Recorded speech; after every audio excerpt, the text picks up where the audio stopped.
top lead.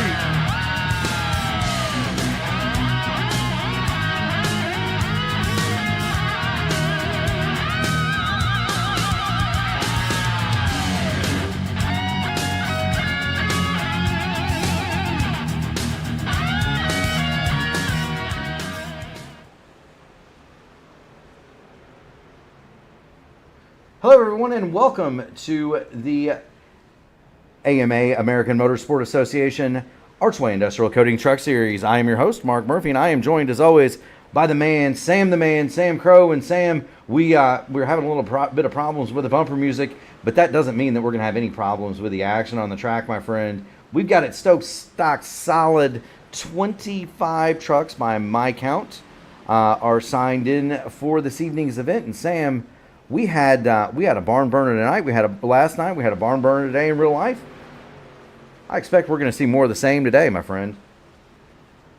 Man, last night was a lot of intrigue, a lot of interesting things that had happened last night. A lot of unexpected things happened last night. We had a brand new winner in the Grand National Series here in the AMA, which was exciting in itself. In fact, the winner actually said that was his first league win in 3 years of racing, and so the excitement was palpable in the interview after the race, and so congratulations to him. But we're hoping for some of the same here tonight with these trucks. These trucks are amazing here at this racetrack. Yeah, they are. The trucks actually are a little bit faster in real life than they are than the Xfinity cars are. That's owing to the bigger greenhouse, more drag, more downforce, and they don't have as much power, so they're not going to wear the rear tires out near as much as the Grand National cars that we saw last night. But Sam, I would expect to see kind of the same people near the front. Ryan O'Donoghue made a mistake last night, but I would expect to see him. He's second quick in practice right now. I'd expect to see him near the front. Same with regular front runners. We do not have Kendall Paul here. He is in North Carolina this weekend. But I would expect to see the normal suspects at the front if they can save their tires. But as Ryan O'Donoghue showed last night, just because you're fast here, that doesn't mean anything. You've got to keep everything pointed in the right direction, don't you, Sam? Oh heavens! If anyone knows about that, it has to be Mike George. Mike George, who is at the top of our practice speeds and the fastest in practice right now. He's been that way in all the practice sessions that he's been here, and that he shows that he has plenty of speed. But man, you talk about just catching a dead man's hand in all the many of these races. It's almost like he's carrying aces and eights in his pocket all the time, and he can't translate that speed into a good finish. And so I'm interested to see how Mike George does tonight. Maybe he'll get started up front, but the usual suspects are in this race. Mark Cofield, who was a podium finisher last night, he's got a top 10 speed with us. James Hodgson, who gets my Attaboy Award for last night, who had an incident at the beginning of the race, and he started back in the back, and though he was 20-something laps down, he came back to finish 13th. The resilience of that man, he gets the attaboy from me. But there's just some fast drivers here. Gregorio Greg Dortho is here as well, and so I'm interested to see how it's going to all play out. You know, I am too. Last night we talked about the podium, a podium made up of guys who were relatively new to that. So Dylan Godinez, the winner last night, he is not here. Troy Carricker does not participate in the Truck Series, but you are 100% right. Mark Cofield, he had to have been heartbroken. He led the most laps, second most laps last night after Kyle Heath, 49 circuits. Right. But he was eventually reeled in and passed by both Carricker and Godinez at the end, almost at the same time. And you could tell the disappointment was palpable in his voice. He's got another chance. He's got another chance in the top flight tonight. Speaking of top finishers, points, etc. Looking at the points for the Archway Industrial Coatings Truck Series, Chad Dulman has 2 wins. Chad Winstead has 1. Justin Osterman 1. Austin Hund 1. And Tanner Hacker are going to round out your winners. At the top of the points table sits Ryan O'Donoghue, and he has a commanding 12-point lead on points, Sam, but he needs that elusive win. Chad Winstead second. Chad Winstead is not in the server. Kendall Paul, he is third Yeah, actually, Chad Winstead had sent some communique out that he would not be able to make the event tonight. Yeah, and Kendall Paul, of course, he is vacationing this week, so he is not here either. Chuck Sweeting is fourth in the points. He sits third on the practice table. Paul Witt is fifth. I do see Paul Witt. He's in practice. He's in the top 10. And then Gregorio Dorso, Chad Dulaban, Andrew Miller, Justin Osterman, James Hodgson round out the top 10 in points. So that's kind of how that looks. Go ahead, Sam. No, it's I'm seeing some new names in here as well. Jim Duda, I don't know that we've seen he's fifth fastest on the charts in practice this evening, and so I mean we've got some fresh faces in here tonight. Paul French, who ran his first race, I believe last night, is here again tonight. And I'm trying to see if there was any other new names. Jalen Story looks. I'm not sure if Jalen is running the event this year. He's been an AMA competitor previously, but he may be making making his debut. 2025 debut. Yeah, and you know, Rockingham. We kind of talked about this last night, Sam. Rockingham is a track that it definitely has its lovers and it has its detractors, and so it's not abnormal to see a short field here. Absolutely not. It's also spring break. It's Easter weekend. It's spring break for many people. It's also Easter weekend, and so a lot of people travel during this time of year. A lot of people are, weekend off. For many, it is a holy week, and so there are some people that completely observe that and don't turn their computers on for a week. So kind of be aware. Some of those started in Ash Wednesday. Yeah. I am anxiously awaiting the end of Mass tomorrow night. I'm sure you are. With that said, 30 seconds left for qualifications at the Rock. Right now, we're going to go ahead and show the practice table.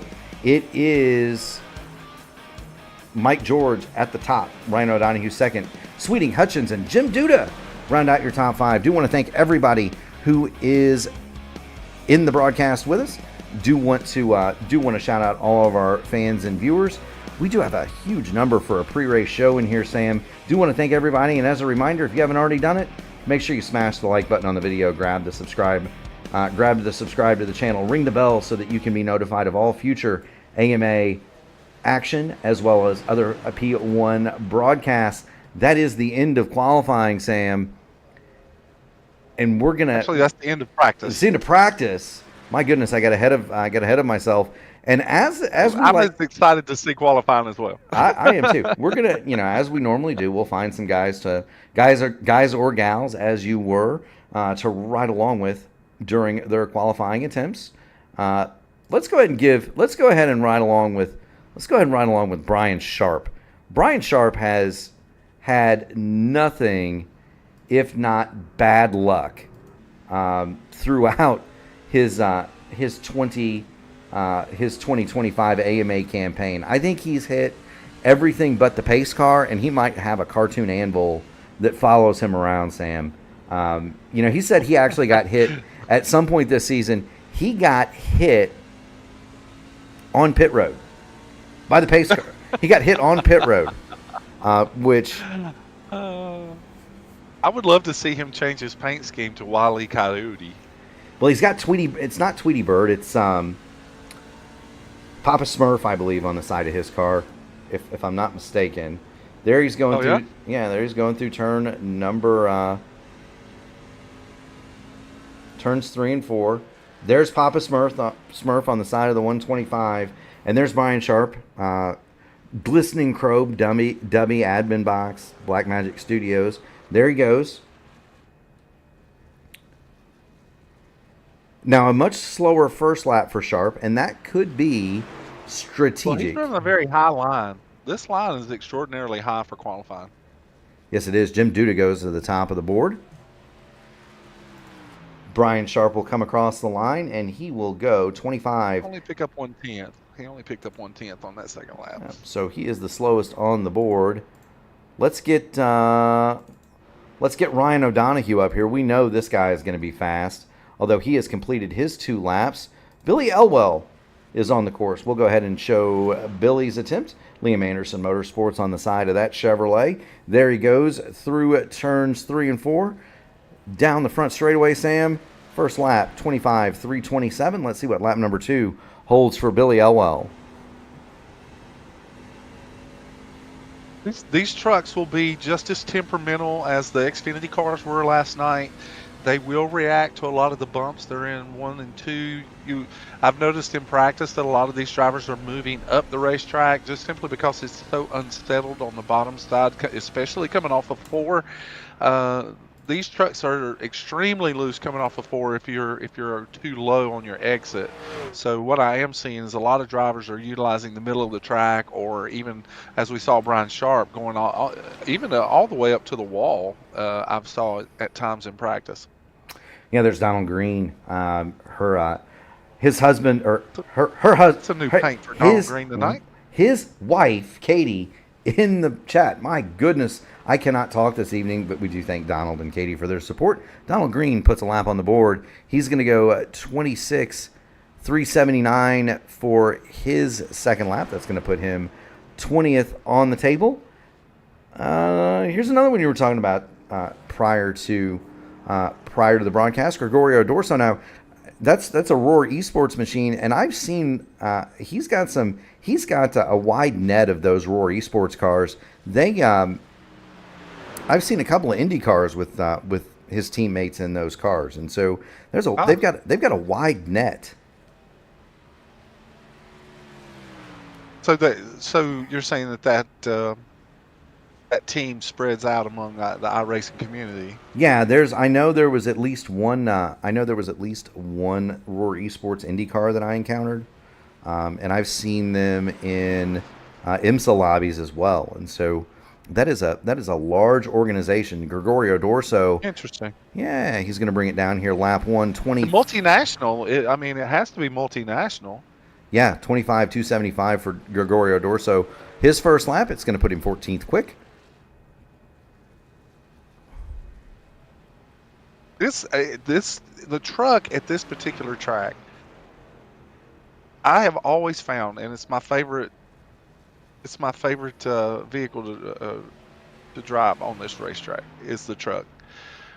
But the discipline to try and utilize the downforce of this truck and save tire is a fun challenge, to say the least.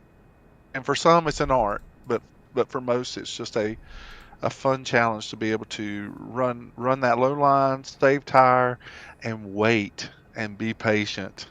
And just wait things out. Yeah, we saw that be effective last night. Do want to take a look at the weather before we take a look at the grid. It is another picture perfect day in iRacing. It is hot, 85 degrees in the air. Actually, it's cooler than it was yesterday. Yeah, this is good. Yeah, 85 in the air, 106 on the track. Oh, I take that back. That wasn't the track temperature you gave. It was actually that was the air. Temperature. Yeah, that was the air. Just a small breath of wind out of the north. 106 is critically bad. It's not that bad. It's not that bad, Sam. I've been in these deals where they've been 136 degrees. Yeah, anything over 103, it really starts getting a little temperamental. Yeah, it does. On the pole, you've got Jim Duda, Chuck Sweeting. He's going to grab the outside pole. Row 2. Ryan O'Donohue, David Dunwoody, James Hodgson, and Chad Dulabon, they're going to start 5th and 6th. Austin Hund, Justin Osterman, Gregorio Dorso, and Keith Graham, they're going to round out your top 10. In 11th, Jeffrey Hyatt, 12th, Paul Witt, 13th, Mike George, John Hutchins, and Ted Craven go 14th and 15th. Braden Langley, Ken Holland, Billy Elwell, Mark Cofield, Jalen Story, round out your top 20. In 21st, Brian Sharp, he's going to look, I would say he would look for a finish. He's looking for a good finish. He's looking for any finish right here for Brian Sharp. He's going to start 21st. Jeremy Dunwoody, 22nd. Donald Green is going to go 23rd. Liam Anderson, Paul French, and Barry Seaman did not qualify. There are some EOLs here tonight. Paul George and David Dunwoody, I believe, are going to get the end of the line. And Billy Elwell is going to have a one-lap penalty to start the event, I believe, according to my conversation with the officials earlier today. Barry Seaman was the other with the EOL. Barry Seaman. Okay, very good. I knew there were two. Barry Seaman and Andy Dunwoody. So that's your starting grid. Do want to thank everybody in chat. If you have a question for Samurai, you want us to point something out on the broadcast, you want to see your favorite driver, let us know. We'll go ahead and pop them up. I do want to one more time. Good friend Mike Rigney is back tonight, so Mike, it's good to see you in the chat. And sorry that you've had a long day, but sit back and relax because it's going to get exciting before the day's out. Heck yes, it will. Several of the drivers, Ryan O'Donohue, Donald Green, Mike George, they've checked in. We've got the Liam Anderson Motorsports page. They're in the house. And then Katie Green and Carrie Elwell, they're cheering on their husbands tonight from the virtual bleachers. And so awesome to have them. Cody Witt wants to give a shout out to Paul Witt and Jim Duda. They've got some fast... Those are some fast dudes right there, Jim Duda and Paul Witt. So I do want to thank them. Rigney says he's been in the garden, so I don't know if that's good news or bad news for Rigney or the garden, but... Listen, if there was ever a man that had green jeans, it's him. The man, listen, he could stick a toothpick in the ground and watch it turn into a fruit tree. I've seen his gardens. It's pretty amazing what he can do. See, that's what my wife always asks when I'm out planting anything in the ground. Is that good for you or you therapeutically, or is it good for the plant? And usually it's neither one. Usually neither one. We're doing 2 parade laps here. That's going to give the field a chance to line up. Billy Elwell has been given the black flag, and right. I do see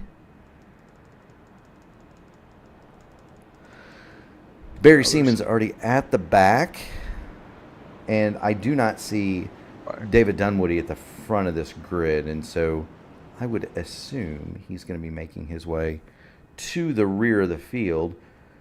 The officials are just trying to work with Billy Elwell to let him know how to serve the penalty so that he doesn't get penalized any more than what the rules are regulating, and so the officials are working with him right now to try and straighten that out. But it looks like we're going to be, the lights are out on the pace truck and we're getting ready to go racing, so somebody better strap on some tight belts and hold on because we're about to go racing in the trucks tonight. Hang on. 200 laps, just a hair over 200 miles here at Rockingham. This is going to be a little bit shorter than it was last night. Barney's got the green flag in the air. The race is on. 200 laps here at the Rock. A good start so far. Now these guys will really, the drivers will really have to, again, pay close attention to the movement of the truck in the corners, their closing rates on the trucks in front of them, and that tricky little bump on the backstretch that throws you into the wall. Again, those are all critical places that the drivers have to pay attention to. Someone's on the apron there, or was that Billy Elwell? Yeah, that's going to be Billy Elwell. He is serving his penalty. Yeah, he's serving his penalty. So there's Billy Elwell coming to the pit lane. He does have the black flag. There is a point system here in the AMA for incidents caused, incidents served, and so Billy Elwell serving his penalty from last week. He pulls to a stop in the pit lane. He does not go up on the jacks, and the officials will let him know when he can go. The front three are broken away. Jim Duda, Chuck Sweeting, Ryan O'Donohue. The Hornet's Nest is from fourth on back. We're looking at James Hodgson, Austin Hunt, and Justin Osterman right there in a row, and really James Hodgson has a swarm of trucks right behind him. Lauren Elwell wanted to know why Billy was black flag. There's an incident point system in the series, and so there are penalties that must be served from the last race if you accumulate so many points. Previous races. That's why there's the early black flag. Billy Elwell is still on pit lane according to my scoring.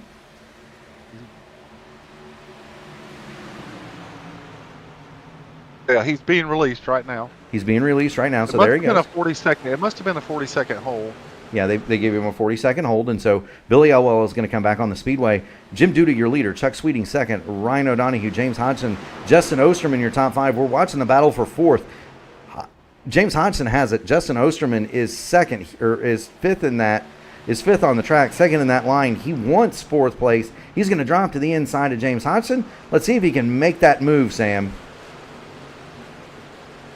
It's going to be it's going to be a good night that these drivers are feeling out multiple lines. I do like that they're running the top, they're running the middle, they're running the bottom. That's conducive to good racing. And so, to me, what I'm watching through the field is that I'm seeing drivers really just trying to plant the truck where they feel comfortable, and it's a myriad of different lanes that they're taking, and that's encouraging, especially at a track like this. You want to see that kind of action. It will differentiate about how much tire they use, because the longer you're in the throttle, the more you'll use up the right rear, the more steering input, which you so well showed last night in some of the replays. The more steering input is going to cause right front wear, and so we're really seeing a variation to these drivers, and I hope that translates into really good racing tonight. And so far, we are 8 laps in, and it looks like fun. Yeah, I mean, we've got to go back. Everybody's kind of minding their P's and Q's early, Sam. I think the guys that were in that race last night really learned their lesson. We saw a lot of guys getting high off of turn number 2. They'd smack the outside wall, come back down across the track, and it would lead to a caution. Here, pretty much everybody minding the bottom. Really, the only truck, and we've got Keith Graham to the outside of Mike George, but more or less everybody's minding their P's and Q's. They're trying not to get too high off of turn 2, because if you do so, you will smack that fence. It's very much, as we alluded to last night, very much like Darlington, where if you get too high over there, that wall does want to jump out and grab you. And that wall eats trucks. Yes, there's a magnet in that wall. Yes, it does. And we're going to go inside. We'll jump on board with Keith Graham here. We'll kind of show you what we're talking about. He is following Mike George in the PRSetups.com truck in front of him, the Ford F-150. Here's Keith Graham. He's working toward the outside, but watch how he diamonds the corner off. He comes off a little bit lower, and you can see how quickly that backstretch wall flies up in your face. Also for Keith Graham, notice after the initial set of the truck, he's not moving the steering wheel all that much. He's trying to save that right front tire. We saw some guys last night that were putting that wheel hard over, and invariably it resulted in trouble. And the tendency is the more wear that you get on those front tires, the tendency is that the longer you get into the run, and the front tires lose their grip, and the truck or the car is not responding, the oversteer just really starts playing into the role of causing you to push into that wall. And again, the only way you can correct that is with throttle control, and that throttle control will make a big difference in how you would or would not be able to maintain speed. It does, and so the one thing that that these drivers got to be mindful of. We're watching Paul. Keith Graham and Greg Dodorio. Oh my heavens, that was close. We're watching along Paul Witt. He gets into him again. Keith Graham gets into the door of Dorso. Graham off the pace a little bit. He's going to fall back from that battle. Meanwhile, Dorso took the shot. He keeps on trucking. He's going to hit the bottom of Austin Hund here. See if he can't move into 9th place. So give 9th to Dorso. Hund back to 10th. Was going to highlight Paul Witt. He has gained himself 6 spots since the start of this thing. Paul Witt, you see Chad Dulabon working to his inside. Paul Witt, though, is on a mission. He's on a mission. He's on a mission. He's going to the front. Now, I do want to point out they do have the lucky dog rule here in the AMA Archway Industrial Coatings Truck Series, and I suspect, given what we saw last night, I suspect that we're going to see several caution flags. It's going to give drivers like Billy Elwell that started off at a deficit a chance to make that up before the end of the evening.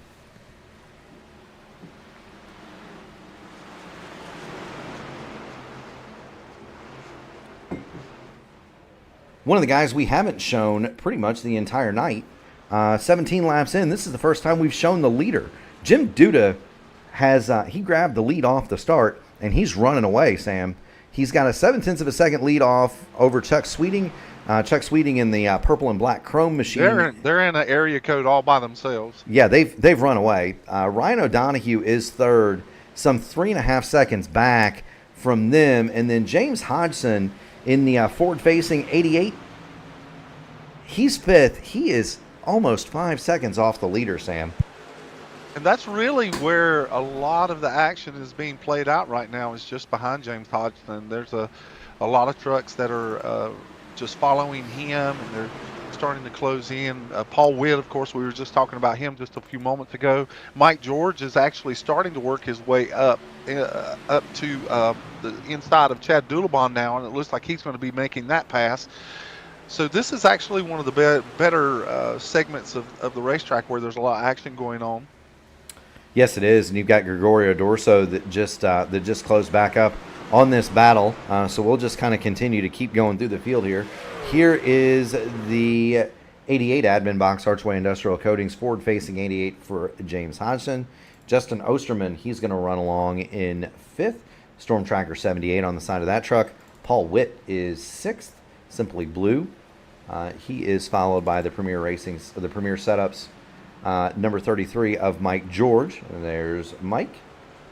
Chad Doulabon is 8th for JYSPI Whiskey. Just a little more than 25 hours yet to go, Sam. Gregorio Dorso runs 9th for Aurora Esports. Who's counting? Who's counting? That's right. Luke Mansky Racing Performance runs 10th with Austin Hund. That's your top 10. Keith Graham in the EPI truck, Elite Performance Industries, the 09, he runs 11th. John Hutchins is 12th.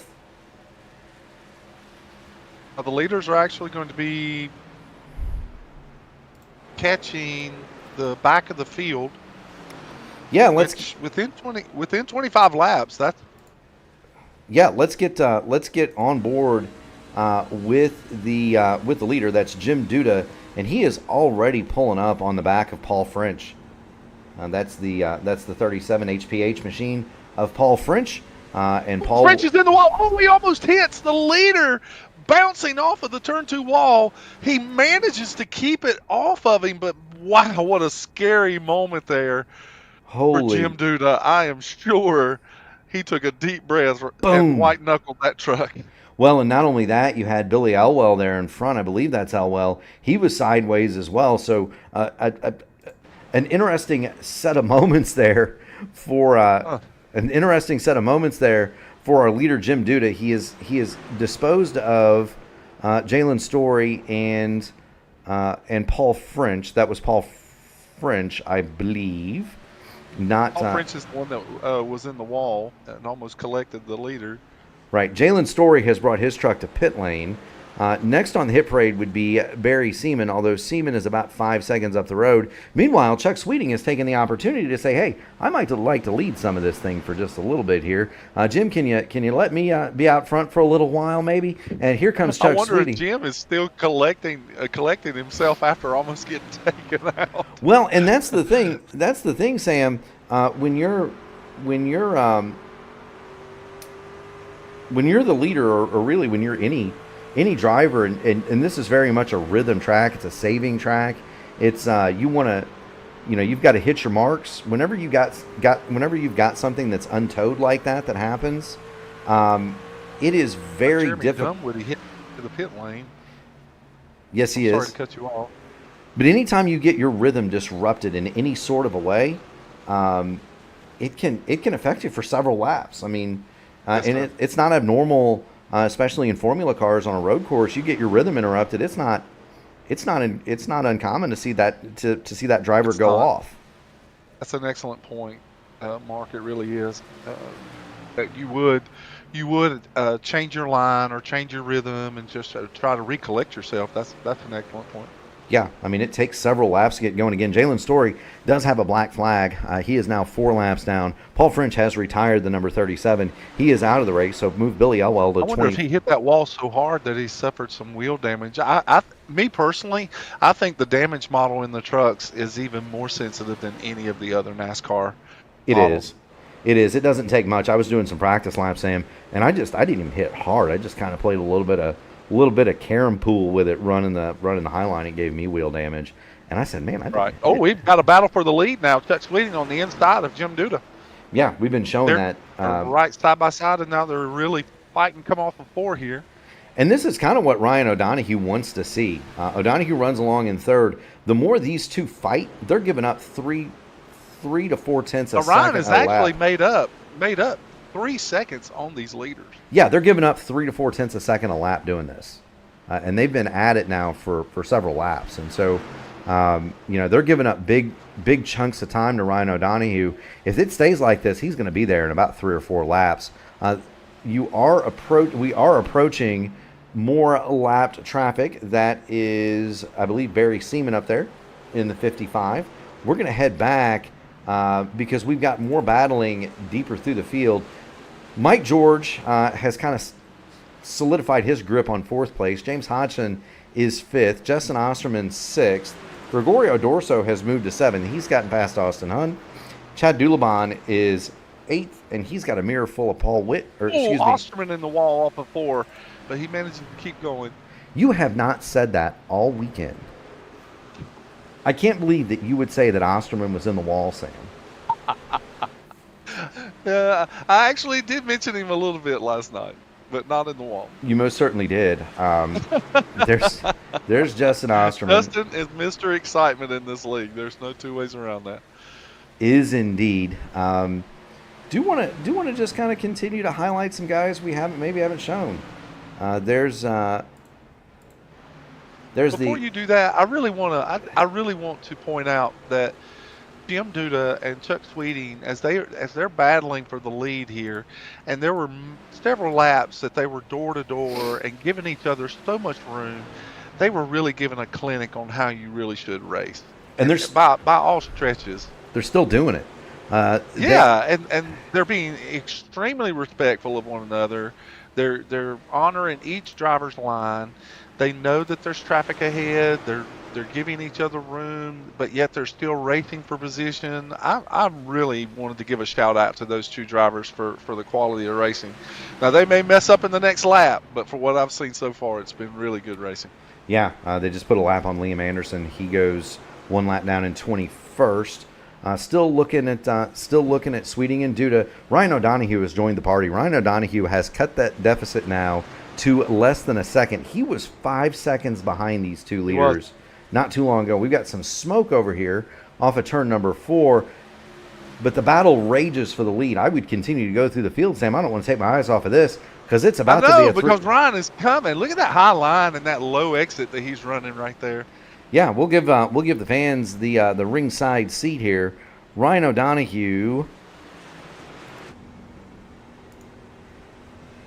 watching the battle for the lead as he fights to become a part of it. Not let up. He wants to get to the front of this field. No, but I think it's only a matter of time for O'Donohue. He has consistently been anywhere between 2 and 3 to anywhere between 2 and 3 tenths to a half a second a lap faster than both Duda and Sweeting for several laps now. As many as 10 to 15 laps, it's been that way. He has chopped that one-time 5-second lead down to this. He's here. Now, what's this beautiful line that he uses? I have been seeing more and more races where drivers are utilizing that line instead of the bottom. Look at that big run he gets coming off of 2 right there, and he's right on the bumper of Chuck Sweeting. Yes, he is, and that's the beauty of that line. I like to run. That is my line here, Sam, where you go in low and just kind of you don't turn the wheel so much. You just kind of let the truck grab itself and slow itself down, and then you cut it when it's at its slowest. You save a lot of right front tire that way, and sure do. Ryan O'Donohue. Will he make it 3 wide? No. No. He thinks better of it. He does. He had a big run coming off of 2 there. Big run. We're 39 laps into this race, and this is the racing we're getting already. So that gives me a lot of excitement for what to see in the rest of the night. Oh, and it's about to get more exciting. Mike George in 4th. Yeah, Mike George says, this is a party I want to attend. Yes, it is. Mike George was 7 tenths of a second quicker that last time through than Sweeting, Duda, and O'Donohue. Ryan O'Donohue would like to get... Sweeting's got him this time. Sweeting has got him, and that opens the door for O'Donohue. Yeah, and Ryan O'Donohue needs to get up here. He needs to get clear of Jim Duda and Chuck Sweeting and get gone because he is about to have he is about to have a large Mike George problem coming behind him. He's going to pull to the outside of Jim Duda. Let's move Ryan O'Donohue to second. That'll give him some breathing room because Mike George is going to have to follow suit on that high line. Meanwhile, we've got lap traffic up here as well. There are two trucks that are right there. Braden Langley and Ken Holland immediately in front of Sweeting and O'Donohue. And so those two are going to have to alter their lines. Meanwhile, Mike George has snuck into the battle for the lead. He's challenging Ryan O'Donohue for second. I had mentioned in the pre-race discussion that I was very interested to see what Mike George was going to do tonight, just simply because he's shown great speed and promise in a lot of these races, but got caught up in doings that were not his own, and he's proven a point tonight that he's going to be a factor to be dealt with. Most certainly so. But if you notice, Chuck Sweeting has been committed to the bottom. He has been committed to the bottom this entire race. And then you have drivers like O'Donohue and George who have decided that they want to utilize that high line and big run coming off of the turns 2 and 4. And so it's interesting to see again how these drivers are patiently using their own strategies and making a race of it. Brian Sharp has just closed the lane, pit lane.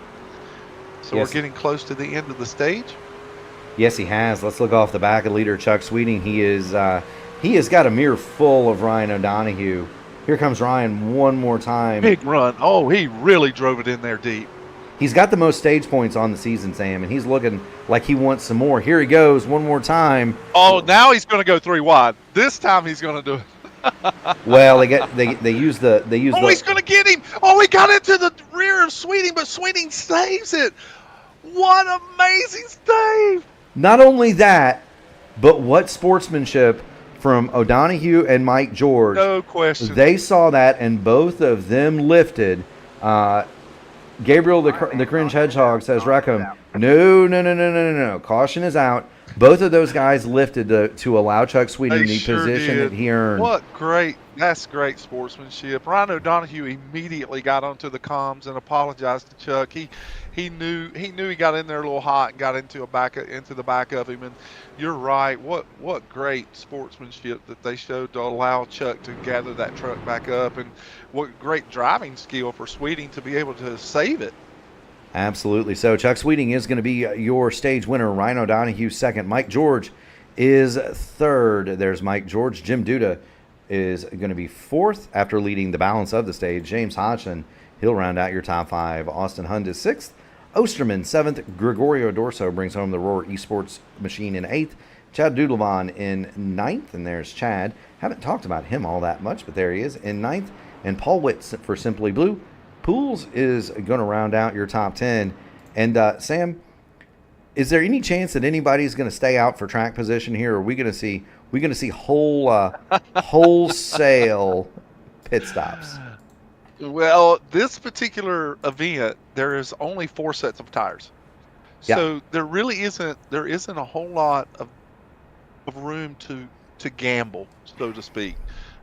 These drivers will probably utilize every single set that they have for required pit stops. Anything outside of that would be, in my opinion, it would be detrimental to finishing the race, especially considering that we just went the first 50 lap or the first 40 something laps caution free, which is, it's very encouraging to think of how the rest of the race may play out. But I don't see any drivers really taking chances of staying out on really old tires, and then knowing that even if they gain track position, they would lose every bit of it within a few laps. You know, I got a Billy right on there, Sam, and you want to save one of those 4 sets just in case of a late race caution. You don't want to be caught in a 10-15 lap shootout here at the Rock without a set of tires in the pit lane. And so well, these leaders were lapping cars all the way up to the 20th position. Yeah, and so if you stayed out with 45 lap tires, you're really a goner. You might as well be in a golf cart. I like how you put that, Sam. Do want to thank everybody in the audience tonight. Another big audience for Kendall Paul and the AMA Archway Industrial Truck Series. If you haven't already done so, and by YouTube Analytics, Yeah, by YouTube Analytics. We know about half of you haven't. Make sure you ring the bell to subscribe to the channel. Smash the like button on the video so that you can be notified of all future P1 Broadcasting iRacing events. Do also want to thank Archway Industrial Coatings. They are the title sponsor for the AMA Truck Series. They're a St. Louis-based floor coating company that have been getting the job done over there for years. Their epoxy and urethane flooring solutions withstand the test of time, all while meeting their customers' installation schedules and budgets. They're committed to doing the highest quality work at the lowest possible cost every time. Get ready to floor it with Archway. That's archwaycoatings.com. Sam, we are getting ready to go back to green flag action. These guys are putting on a show. I'm loving it. I love green flag racing. You know, although the argument would be is that without the incidences, it's not as interesting. But with the way that these drivers are playing out their tire strategies, you had somebody that ran off with the lead for a while, and then those that fell 5, 6, 7 seconds back, they were before the end of the 45 lap run. They were up there challenging for the lead, and that leader fell back to fourth place. And you could very well see more of that, but we're just going to have to wait and see how things unfold. Chuck Sweeting has a familiar line. No, we got trouble on the back. Race. Trouble on the back. Cars around. That's going to be Ted Craven involved. Caution is on the Speedway. There were a number of trucks. Number of trucks. David Dunwoody, Braden Langley. Dunwoody had a hard impact. And let's get the replay Wayback Machine out here. I think that started right there with David Dunwoody and the 30 of Ted Craven, both off of turn 2. They went straight up into the turn 2 wall. I think, they just drove straight into the wall. And then the cars behind them begin to check up and get into the back of other trucks. They begin to get into the tailgates of the trucks in front of them. Yeah, let's take a look here. There goes Dunwoody. He wallops the turn 2 wall. So does Ted Craven. Watch the truck. It's really odd because, he goes straight to the wall. Yeah. Can we go to the cockpit and see if he had any steering input there? Yeah. Because it's really odd that the truck would just have that kind of movement and go straight to the wall like that. Yeah, I don't know if there's a bump over there. If the truck, you can see it slam the ground. But yeah, he's turning it. It just doesn't want to turn, and there you go. Let's see how much input he puts in right about. Oh, look at that. Yeah, he's trying to turn it. He's just not getting any grip. No grip. No front end grip.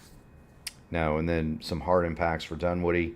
That is the. And they were racing so tight, there was really no chance in saving that, really. No, and so we are under caution. Dunwoody is going to bring his machine to the pit lane. He is under repair. That's going to slow the race for only the second time. Ted Craven also is getting repairs. Ken Allen is also getting repairs in the pit lane. Paul Witt is actually in there getting repairs as well. And who is that that's pulling off of the pit lane now? Oh, that's actually Jeremy Dunwoody. Oh no! So now I know why David Dunwoody didn't have any grip. Check the chat, Sam. He said, note to self: put tires on. He must have unchecked his tires. Oh and no! Not You're exactly right. Wow. And not only having worn tires, but cold worn tires do not make a good combination. That would explain why he wasn't able to turn it, Sam. I really, really thought that it was unusual the way that truck reacted coming off of turn 2. I knew there was something that was just unusual about that. It just didn't seem normal. Because David is clearly a good driver. Yes, he is, and very well known. Very well known throughout the service for his prowess on restrictor plate tracks. He is very, very good when we go to Daytona, Talladega, places like that. Meanwhile, the pace truck is about ready to duck on off. We're going to go back to green flag action. 54 of 200 complete. We're going to get in the tower in Sam's favorite spot and watch the restart. Away they go, Sam. You better save my seat.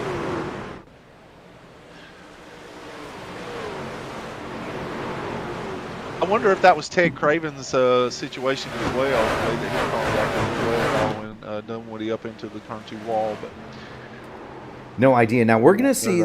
I bet we're gonna see the same kind of thing that we saw in stage 1. Jim Duda has flashed to the inside of Ryan O'Donoghue.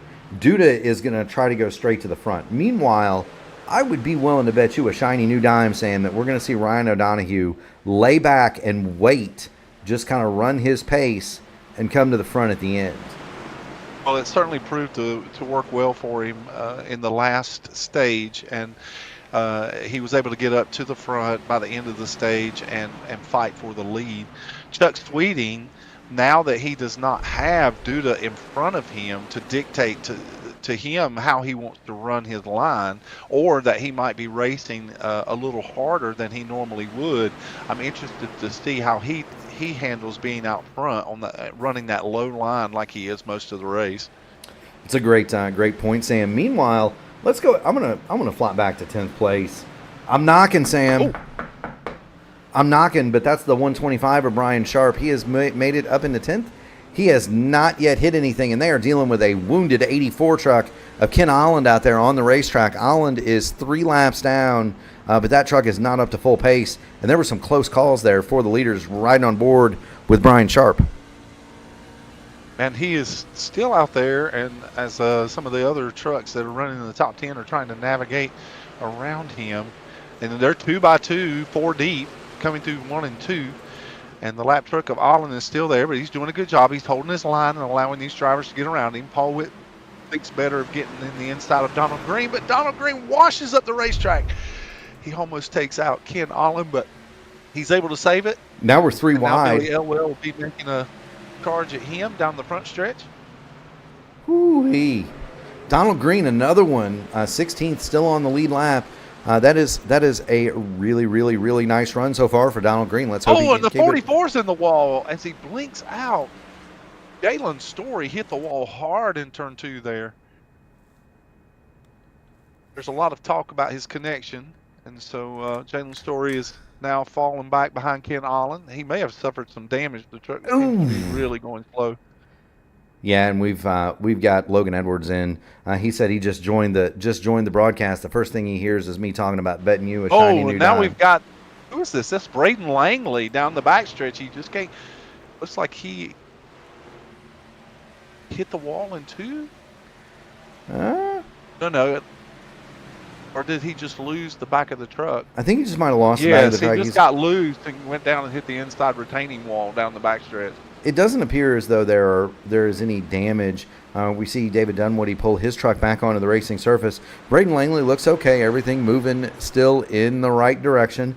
One of the drivers did really well last night. We'll talk about him here. Mark Cofield. He led a large part of that Grand National race last night. He is 17th, still on the lead lap, Sam. But the 97 just kind of biding his time. Langley loose again down to the bottom. He has a handful of that truck. I wonder if he was one of those that did not change tires. That's possible, and they were, it was intentional. I understand on the part of David Dunwoody to not take tires. He is now the last truck on the lead lap and dropping dramatically in time.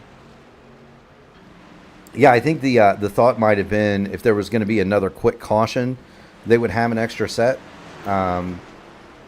Well, some drivers may be thinking that once they get to the end, if this stage goes green as the first stage did, if they get to the end of this stage, if they still have 2 sets left, or have 3 sets left, that there may be opportunity if there's incidences on the restarts. Yeah. And some people are really, we call them hoarders. And some people really like to hoard those tires, even at the expense of losing positions on the racetrack, in hopes. It's a big gamble. It's a big, big gamble, in hopes that they might have an extra set of tires and they can make that big comeback at the end of the event. Yes, Logan, we do know how many sets they had. They had 4 total. So 1 on the truck, 3 in the pit lane, 2 stages, and 1 stop required in the 3rd stage. And so they only have enough time. If they wanted to save a set, they had to do without during one of those stints. One of the first 2 stages, yes. Yeah. In one of the short, you would have to do it in one of the short stages. You know what? That kind of reminded me of, Sam.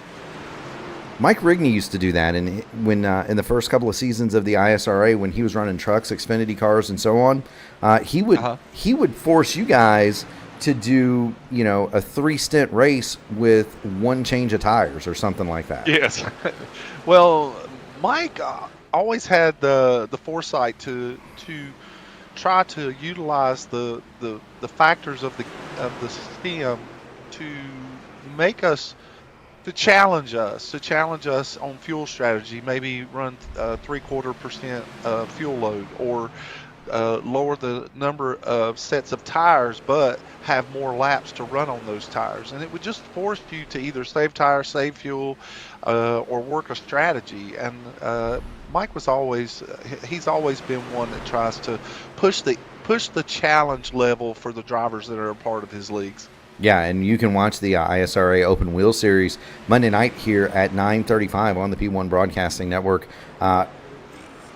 It's always he's always got an interesting challenge for us, and I can't wait for what next Monday brings. Do want to point out that we are watching Justin Osterman in 7th. He's battling James Hodgson for 6th. He's got John Hutchins and Chad Dulabon and Brian Sharp 8th, 9th, and 10th lined up behind him. This is the closest battle on the racetrack, other than this one for the lead. Mike George is pulled up on the tailgate of Chuck Sweeting. Mike George is going to make a run at the lead. They've separated themselves a little bit from Jim Duda in 3rd, Austin Hund in 4th.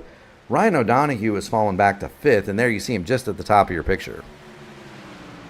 Now, Mike George was one of those trucks that laid back in the first stage, and by the end of the stage, he was one of those players at the front of the field.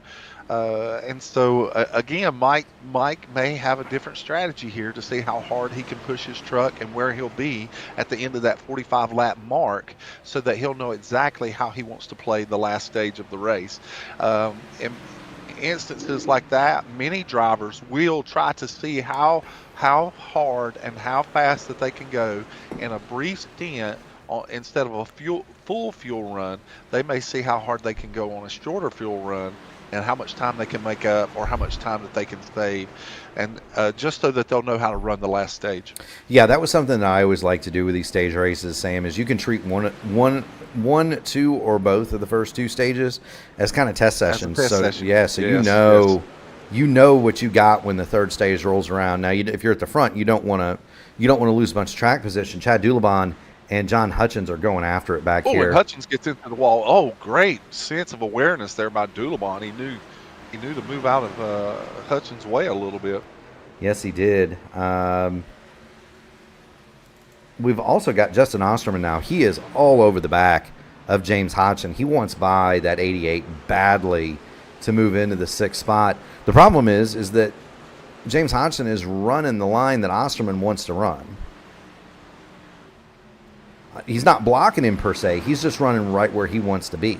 He's in his preferred line. And that's another thing that was the thing that Chuck Sweeting was doing with Duda early in the race, is that Duda was running a line that was not conducive for Sweeting, and so he just kept it on the bottom, and they were able to race door to door for so long until finally Chuck Sweeting was able to take the lead from him. Speaking of lines, there are 3 different lines from this crew right here. Jim Duda on the bottom. You've got Austin Hund in the middle. Ryan O'Donohue continues to run higher than just about anybody else in that lead group, and that's going to hurt him because he's got the number 30 of... Oh, into the wall. Yeah, he's got the number 30 of... Well, that's not the teddy bear. That's Jeremy Dunwoody. Is it not Jeremy Dunwoody? Into the wall there. Yeah, that's who it was. Yeah, it's Jeremy Dunwoody, the 98, my fault. Or 99, excuse me. But you've got, you've got 3 different trucks running 3 different lines right there. We're going to get on board with Ryan O'Donohue. And we're starting to see where Ryan O'Donohue is just kind of stabilized, and he's hoping that he's going to be starting to make a run here within the next few laps and try to catch the leaders again. Austin Hund has decided that he's going to make a race of it with Jim Duda.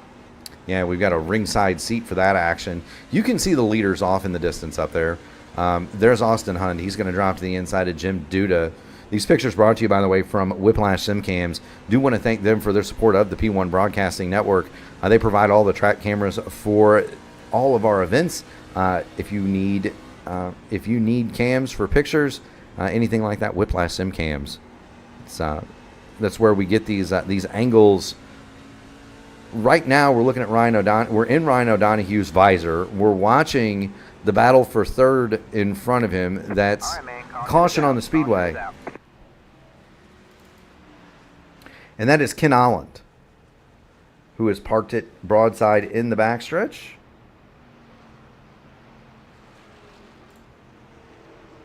Let's see. Ken was by himself here as he's running the middle line. And then the back of the truck just starts to come around on him, and it just lays into the brake trying to save the truck, and then winds up hitting the inside retaining wall. It's just a lazy spin. He does have left front damage here. I do appreciate the fact that he did not back up into the racing line. He patiently waited for the other cars to come by in the pace truck.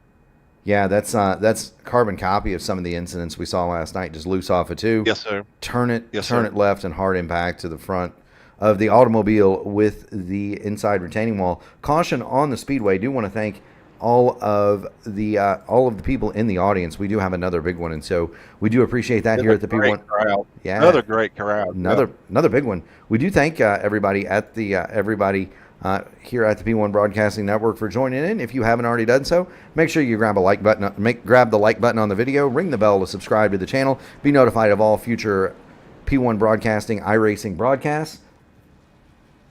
We do have 82 laps of 200 complete, so we're getting close to halfway. Chuck Sweeting leads it.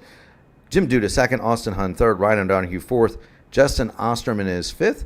Do also want to pay the bills, Sam. Do want to thank Archway Industrial Coating for their support of the AMA Truck Series. Archway Industrial Coatings is a St. Louis-based floor company that have been getting the job done for years. Their epoxy and urethane flooring solutions withstand the test of time, all while meeting their customers' installation schedules and budgets. They're committed to doing the highest quality work at the lowest possible cost every time. Get ready to floor it with Archway. That's archwaycoatings.com.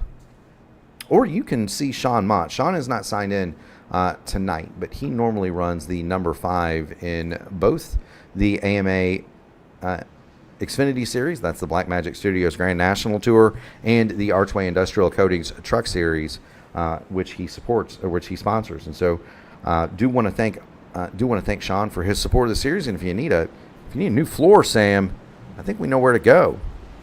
I'd be the guy to talk to. I don't believe anyone pitted here. Mike George, Braden Langley, and Jeffrey Hyatt stopped. Now, whether they took fuel or not, I do not know. They were all with the stage brake still looming ahead. I don't know why you would stop there. Yeah, right. Because the stage brake is just around the corner here.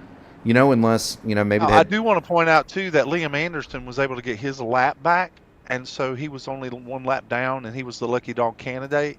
And so now that he's gotten his lap back, and just to let Lauren Elwell know that Billy Elwell is now the next candidate for a lucky dog, so provided that he's not involved in any incident that we see a big log jam on that restart, as long as he's not involved in the incident when the stage break happens, he should be able to get. Oh, and now they're wrecking off of 2. It's Donald Green who's sideways. He comes back up in front of Jeffrey Hyatt, but he's still trying to save the truck. Trying to save the truck.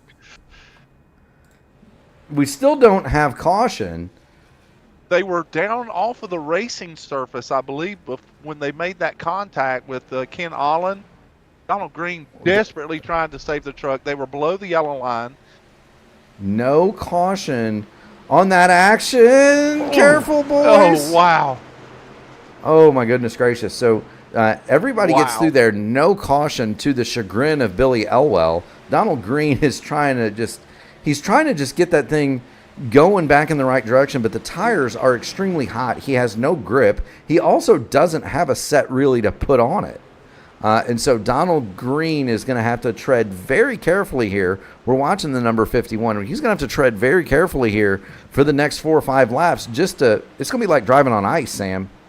And I'm sorry, Lauren LL, but that changes everything because now Donald Green goes 1 lap down, and he will be the lucky dog candidate if the stage break or when the stage break happens and not be involved in an incident. So how quickly things can change here at Rockingham and the Archway Truck Series and the AMA. Speaking of changing quickly, Justin Osterman has quickly gone to 3rd place. Jim Duda relegated to 4th, but he's got a problem in the form of Ryan O'Donoghue. O'Donoghue drops to the bottom of Jim Duda. O'Donoghue wants the 4th spot. They're going to race side by side here. There's O'Donoghue and Duda. He's not going to give up spots easily. No, and that's not the line that is not the line that Ryan O'Donoghue wants to run. He has been on the high side pretty much the entire event. Now he's got James Hodgson to his outside. Hodgson's going to try to take away 5th. John Hutchins is going to try to follow suit. Wants to be a part of that party, yeah. Yeah, he's going to try to follow suit. They've got O'Donoghue. That's a rapid machine trapped on the bottom in a line he doesn't want to run. And Hutchins in the wall. Hutchins in the wall. They're still in the wall. Dulabon in the wall. I think out of that. Dorso hits the mic and just goes, woo! We need to go back. It was exciting for us, Gregorio. It was definitely exciting for us too. We need to go back and watch that from Gregorio Dorso. We're gonna get inside the truck and just watch what Gregorio Dorso saw. You get a great sense in these in-car shots and replay of just how bumpy this track is. Dorso comes off. There's a 72, takes a whack at the fence. Now we've got caution, but that's not all. Here's Dorso. He's going to get in the back of Dulabon. He hits the fence, and he can't get off of him. Sam, he hits him again. Yeah. Now we've got caution. Now Dulabon is just trying to save the truck because he's made such an abrupt left-hand turn that now he's trying to correct. He's doing a little correction there, and that's why he's not trying to block. He's just trying to save the truck. And Dorso was close enough to make that contact, but he knows he missed a bullet right there. Yeah, he most certainly does. And so we missed the caution, 92 of 200. Chuck Sweeting is your leader. Austin Hunt is we went back to replay an amazing save and we missed the caution. Chuck Sweeting, your leader. Austin Hunt second. Osterman, Duda, Hodgson, your top 5. Ryan O'Donoghue is 6th. John Hutchins 7th. Gregorio Dorso, that man, is 8th. Paul Witt 9th. Chad Dulabon is 10th. And I gotta wonder, with only 3 sets laying in the pits, are we gonna? These are 4 Mr. Feelgoods this time. Are we gonna see anybody gamble? Donald Green is gonna get back on the lead lap. Are we going to see anybody gamble? Well, we saw some strategies playing out last night. We saw where Mark Cofield, he pitted with 50 laps to go. He felt like that was the call. He got fresh tires, jumped out to a huge lead. But then all the ground that Dylan Godinez lost in that pit stop sequence, he stayed out for 15 more laps, and then with 35 laps to go, he comes in and gets fresh rubber, and not only does he come back from 8 seconds behind the leader, or as many as 10 seconds behind the leader, not only does he come back, but he wins by almost 7 seconds. Yeah, that was an interesting night last night, but you got 1 set laying in the pits, and my question or thought would have been, was anybody going to try it? Mike George has assumed the lead. He's been out 11 laps, so he stopped under that last caution. He rolled around very slowly, just fast enough to not get lapped, but now he's out there on 10-lap old green, on tires that have essentially 7 or 8 green flag laps on them, albeit slow ones. He's got track position, but Sam, unless he has a lot of rapid fire yellows, he's not going to be able to hold on to that, I wouldn't think. No. Even 5 or 7 lap tires make a big difference here. It does. Even just crawling around the racetrack, the only way that you're going to be able to save tires in that regard would just be running pace laps themselves. So there will be a big difference, even with 5 or 7 lap different tires. Yeah, I mean, and we've seen we've seen tires here at Rockingham wear out, laying them out on the pit lane. So, Yeah, no, yeah. Once the lug nuts start getting tightened, there's 10% wear. So yes, it's not something where tires around here last very long. It is, we kind of talked about it last night. Geographically, this track and Darlington and really Atlanta are all pretty close together. The soil composition is very similar. It is very sandy soil. They call it the sand hills, right, Sam? they do. And if you come to Rockingham or you go to Darlington, and Atlanta used to be this way too, and you physically look at the surface, you can see the rock and Aggregate, the aggregate in all it. throughout the, yeah. And it's not that it's not smooth. It's just it's very very sandy rock. It's very the soil is very much a sandstone, and so it almost looks like there's gems in the asphalt. And the other thing is, it's very sandy. Back when cars were painted, they used to bring them here, and the noses would get sandblasted. Same with Atlanta. Same with Darlington. Yep, they sure would. That's why a lot of the teams back in the day, All of those tracks that were notorious for throwing a lot of debris and just wearing the paint completely off of the cars back in the day. Yeah, that's one of the reasons. Now utilizing modern wraps, it's usually not the case. It gets awfully dirty and some chips and breaks in it, but it doesn't wear it off. Yeah, and we're back under green. We are indeed. If you look at some of those pictures of those old hot rods from the late 80s, early 90s, you can tell why a lot of their liveries had a different colored stripe around the bottom. That was so they didn't look so bad when they got sandblasted like that. Meanwhile, we've got a battle for the lead. Austin Hund is going to try to make short work of Mike George. He's on the bottom. Chuck Sweeting has climbed to the high side of Jim Duda for second. Justin Osterman is the interested observer. He's in fifth, and we're going to show you exactly what the interested observer sees. He way off the gas as he avoids hitting Chuck Sweeting.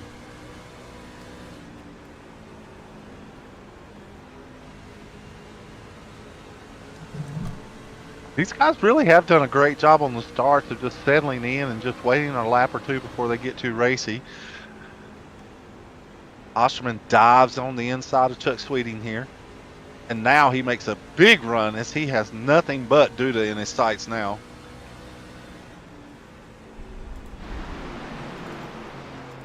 There we go. That would be about the time that Justin Osterman would say, okay, I think I've been patient enough. I'm ready to go to the I'm ready to go let it drag. I am impressed with Mike George. As we see Osterman gets the fast lap of the race. Osterman gets into the door of Duda. Yes, he does. Wow. But I am very impressed with Mike George.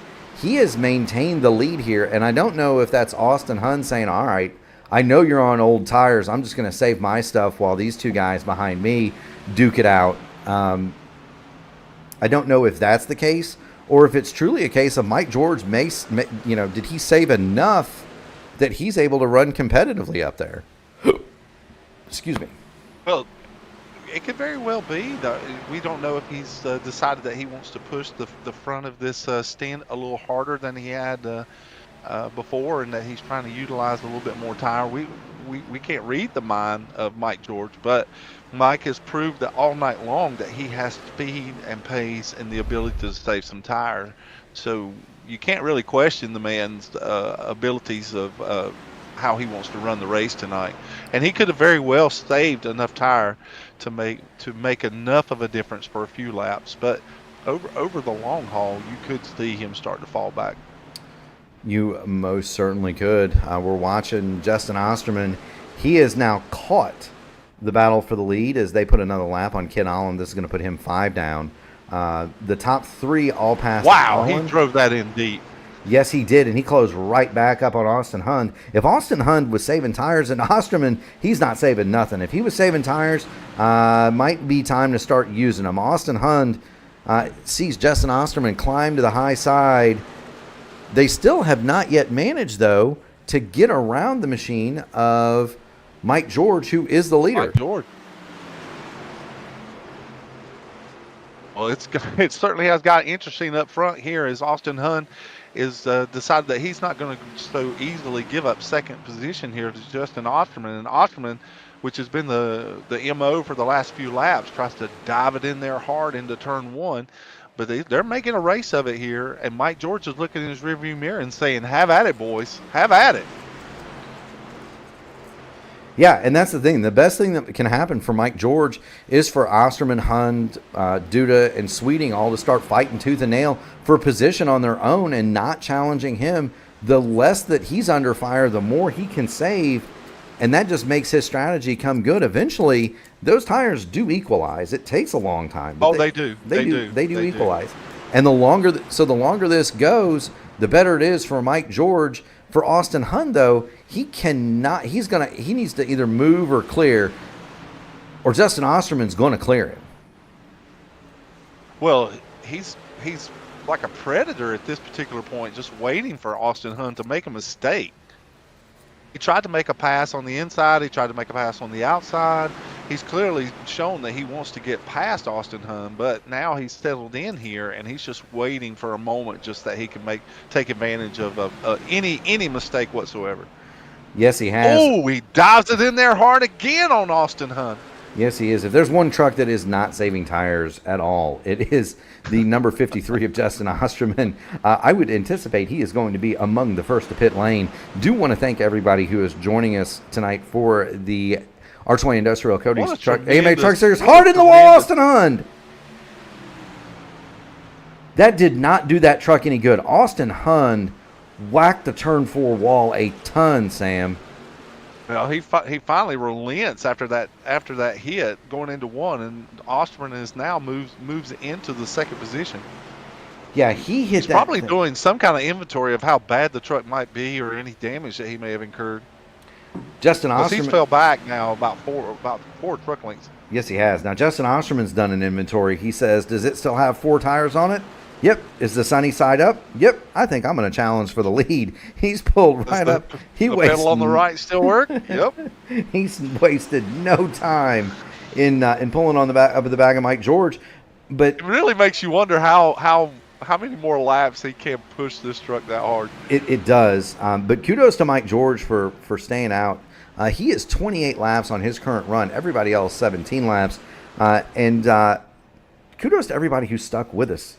We do have a huge number of viewers tonight, Sam. We do have a great crowd tonight. A great crowd. Do want to thank everybody in the audience. Do want to remind everybody. Make sure you smash the like button on the video, ring the bell to subscribe to the P1 Broadcasting Network, and be notified of all of our future iRacing broadcasts. We've got the weekend off today, Sam. This weekend, I don't know. Gary and I were talking about this.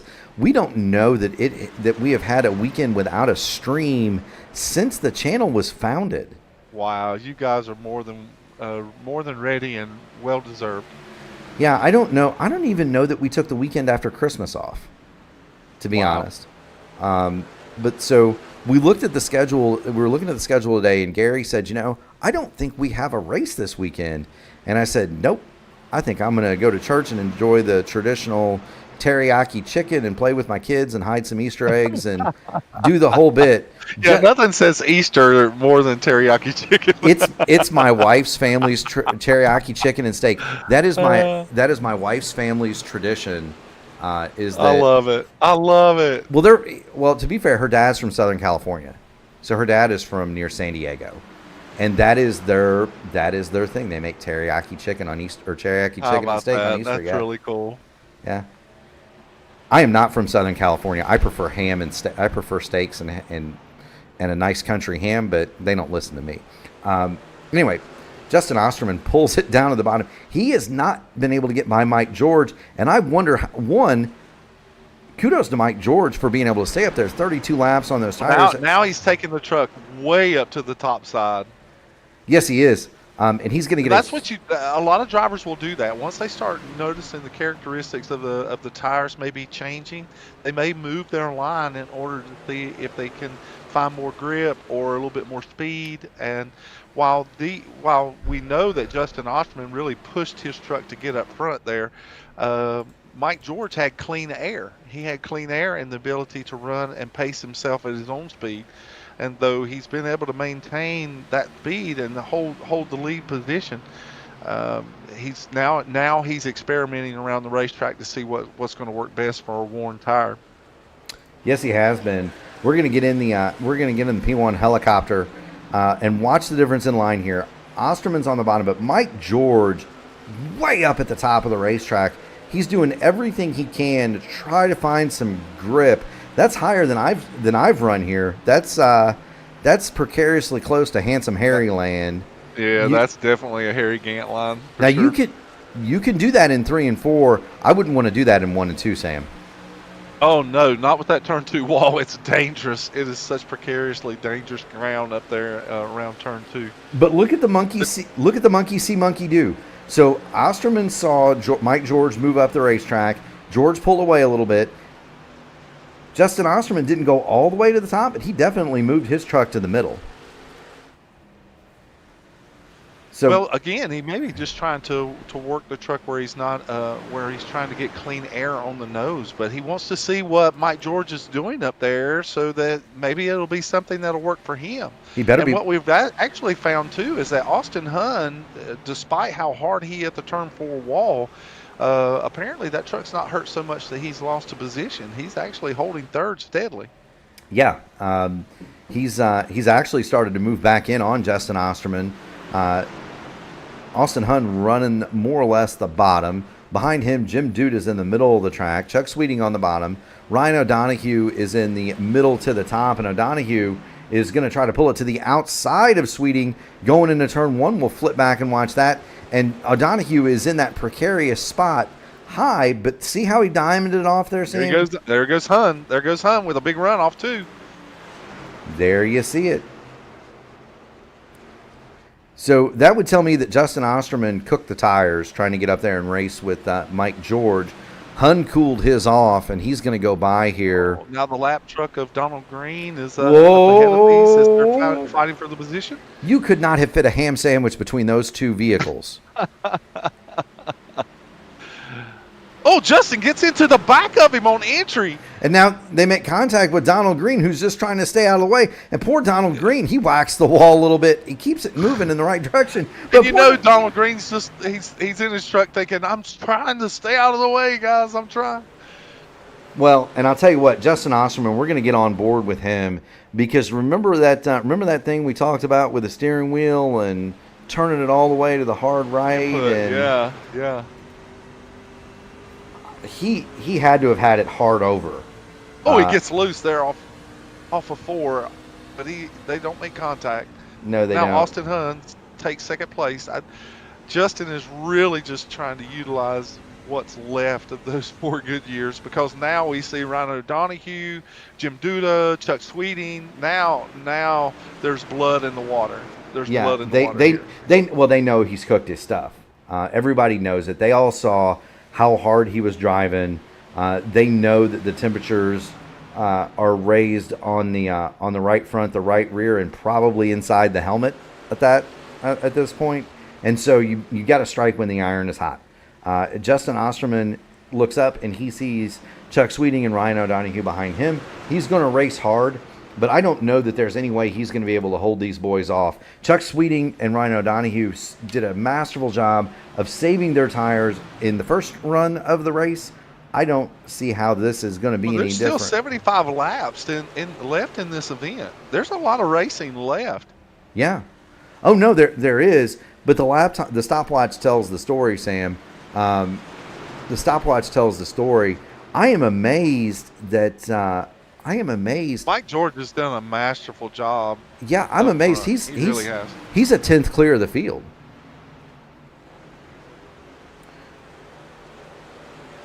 So we're gonna keep the camera right here though, because this is by far the most exciting battle on the track. This is wild. This is third place Justin Osterman. He's in the 53. Fourth is Chuck Sweeting in the purple, black and white 75. He gets loose on the bottom. Ryan O'Donohue is fifth in the 14. O'Donohue, by the way, is the points leader, Sam. And how much do you think that's in his calculus right here? Well, it would just benefit him just to wait this thing out and just to see how it's going to pan out with Sweeney. Now Sweeney has actually decided that wants to cool off his tires. He's been running that low line. He got a little bit loose on the bottom, and so now he needs to cool the tires off for a lap or two before he makes another run. But now Ryan O'Donoghue has made full effect of his opportunity. But now he's in the wall in 1 and 2, but he's running the line that he wants to run all the way at the top. Yeah, that's kind of what I like to do. Go down there and just let it drift up, and just almost let the right rear kind of tick the wall. You don't really hit it; you just kind of tick it, if you know what I mean, Sam. And then you just rifle the car down, rifle the truck down to the bottom, and get off the corner. It's pretty fast. You gotta be careful though. You don't want to hit it hard. You just kind of want to tick it a little bit at the apex. Osterman slideways off the corner. We've got Austin Hund and the lap truck of Lee Anderson in front of them. This is a great race right here. This is a great race. Yeah, it's let Mike George sail off into the distance for certain. Yeah, because while they're fighting for Liam Anderson in the wall, just trying to stay out of the way here. He's just trying to stay out of the way of the leaders. Yeah, well, this couldn't have played out any better for Mike George because these guys have been fighting hard and using up their stuff. Mike George has said adios. He's 2 seconds up the road. This makes for great TV, but it does not make for good tire wear, Sam.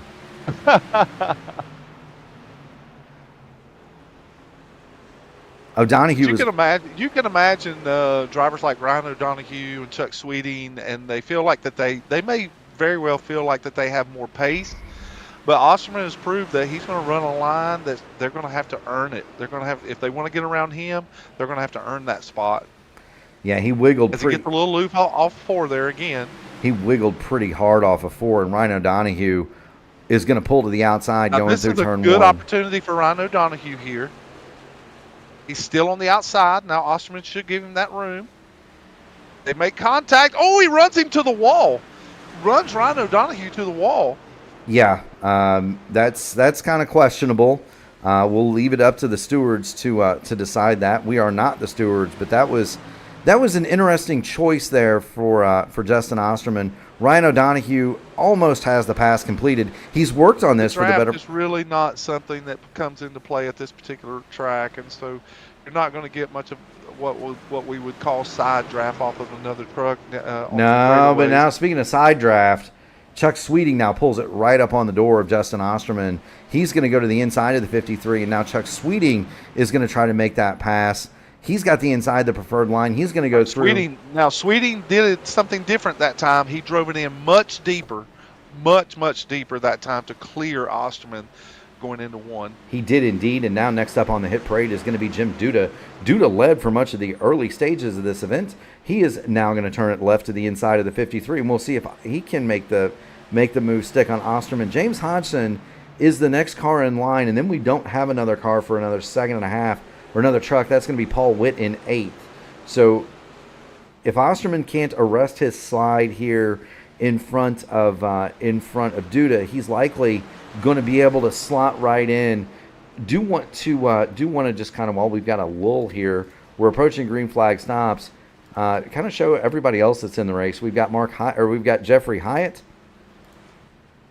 There's the number 6 machine, Chad Dulabon. We've kind of talked about Braden Langley. We've seen him tonight. He's in the 83. We've talked about Donald Green in the 51. He's still out there. And Katie, he is 17th, 1 lap down. So he's in position for the lucky dog. But there's Donald Green in the 51.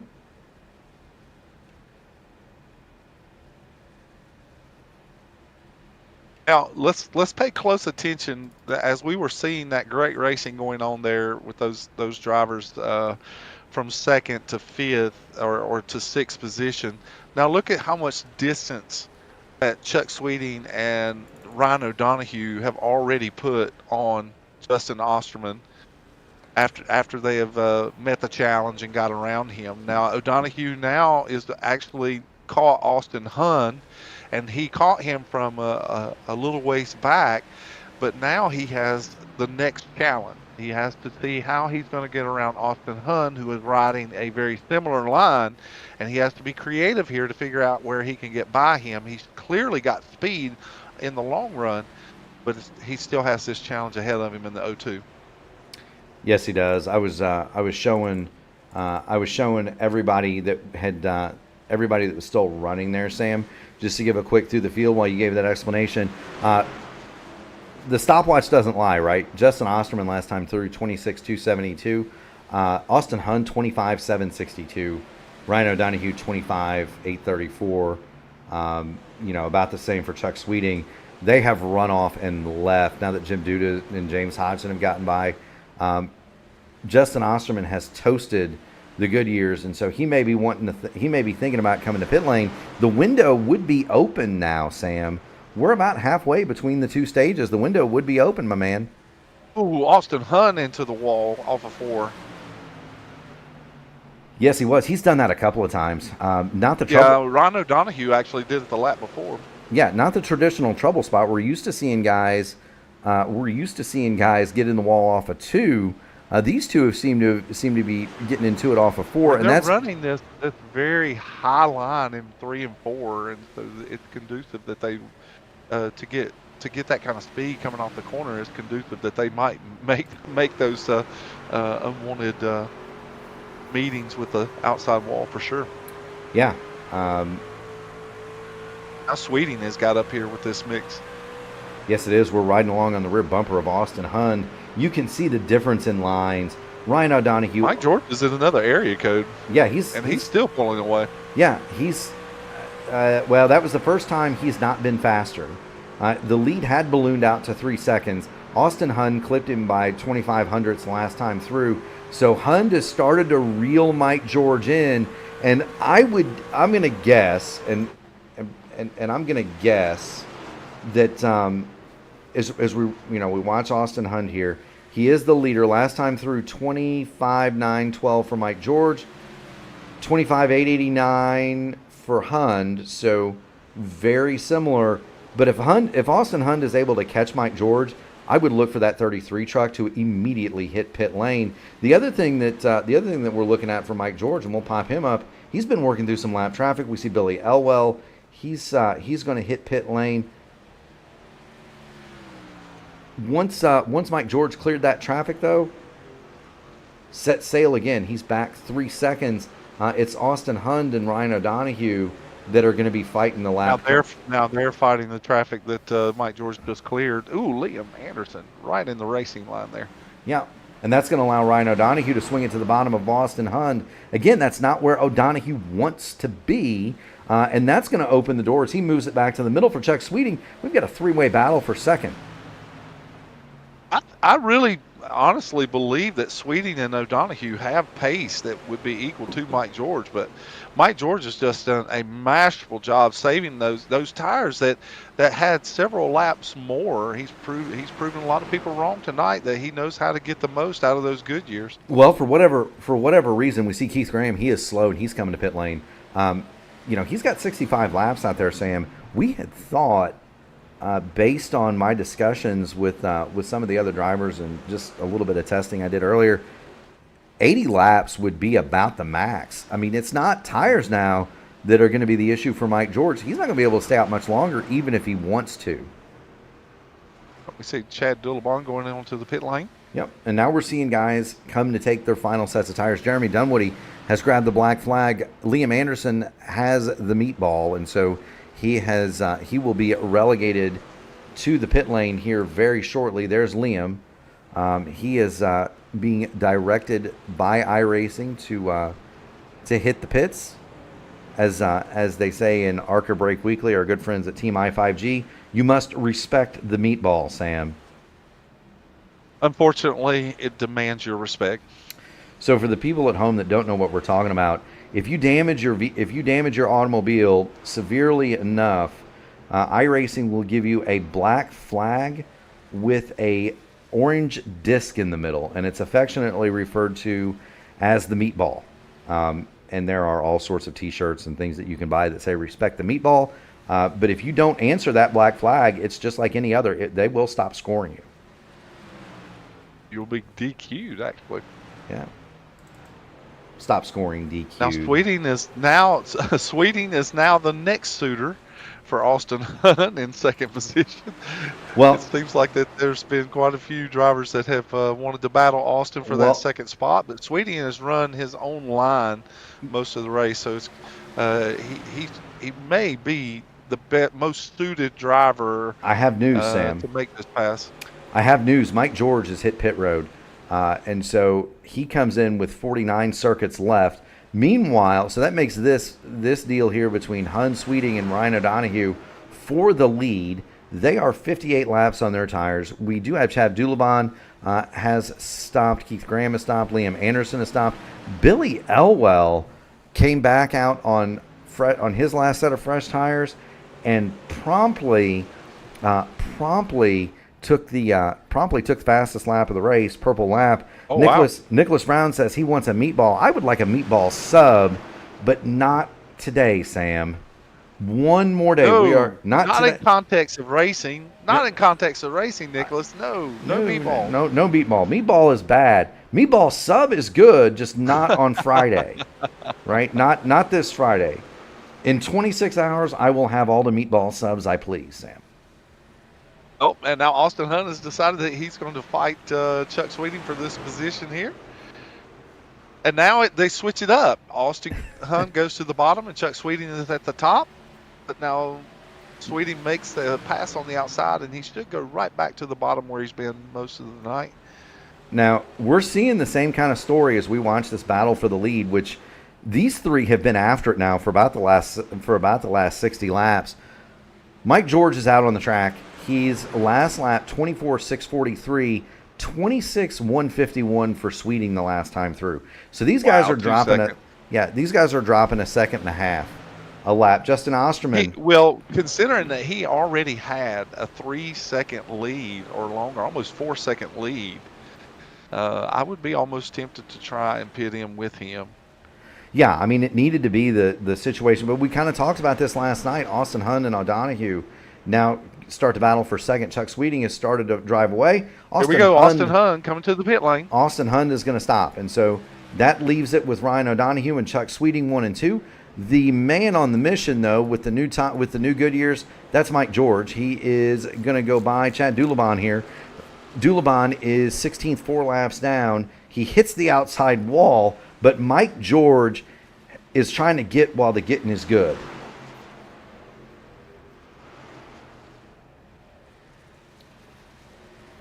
He took the gamble. He pitted under caution before the second stage break, and then he was able to go slow enough in the ensuing 7 or 8 laps before the next caution to save his stuff. To not use up that much tire, and that's really a talent. That's really hard to do. It just going on the surface alone just wears the tires out. But yes, it does. Mike George has masterfully pulled this thing off tonight. But I said in practice, he was my dark horse. Whoa, hard in the wall. We've got. Is that O'Donoghue? That was Ryan O'Donoghue, who is now the leader, just behind. Yes.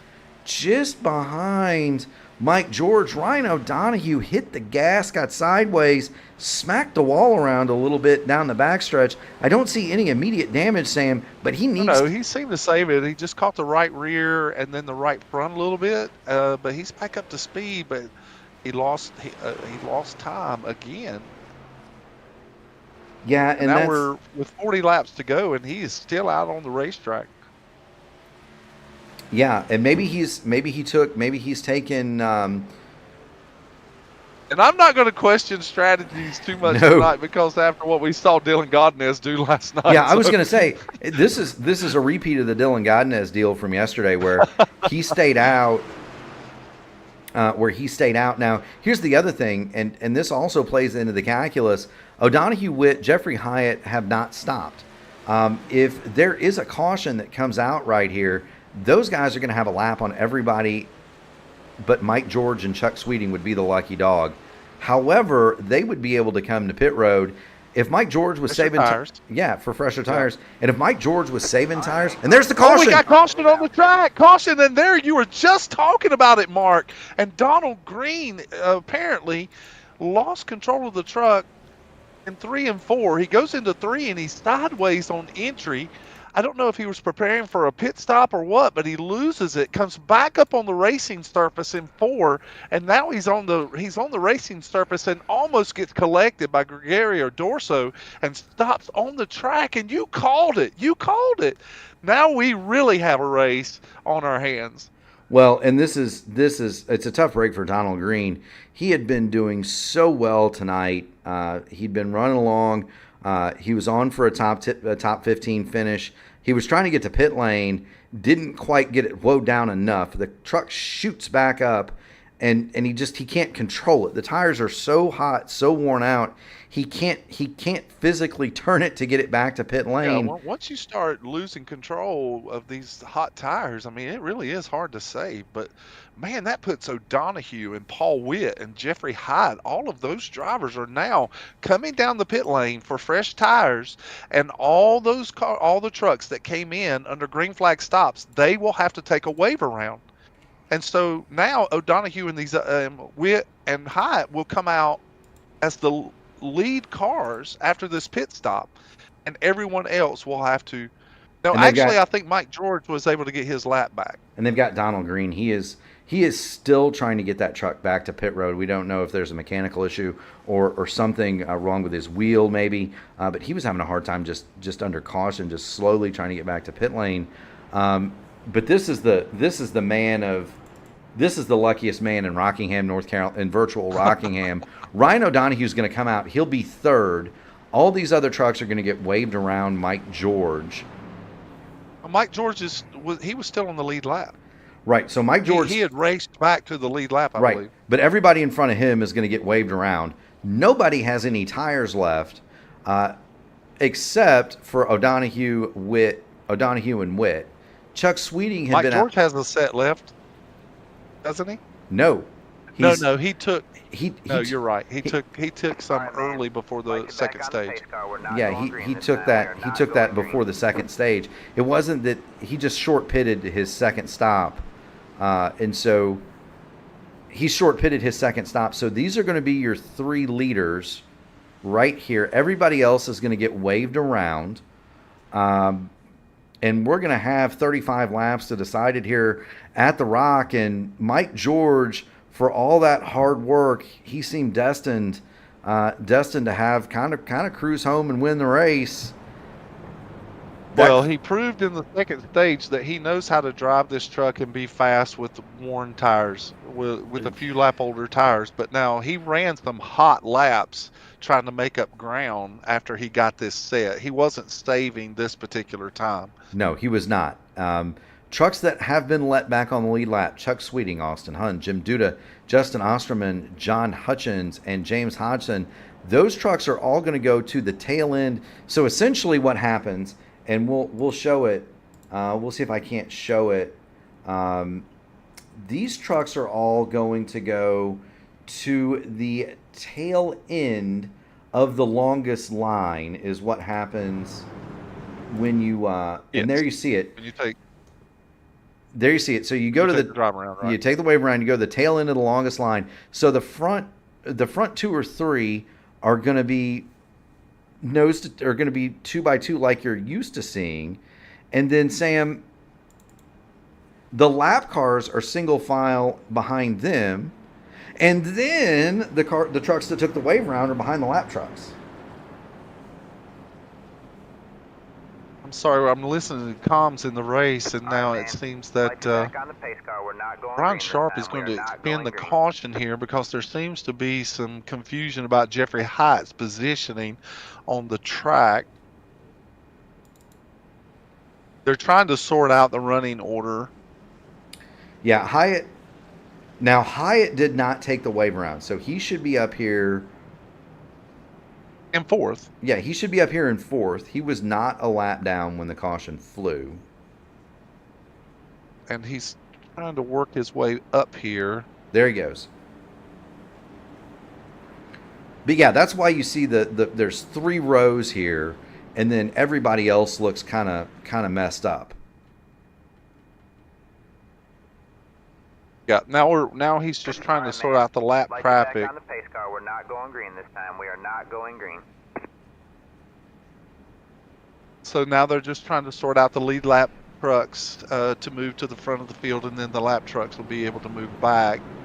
Okay, so they are going to manually put the lead lap. It looks like that they're working on that right now. They're having a long discussion, just trying to sort the field out and give the lead lap trucks an opportunity to be just the lead lap trucks. There we go. Now that's a sporting. And that way move. they're not putting lap trucks in the middle of the racing here. Whereas Dorso is still showing a lap down.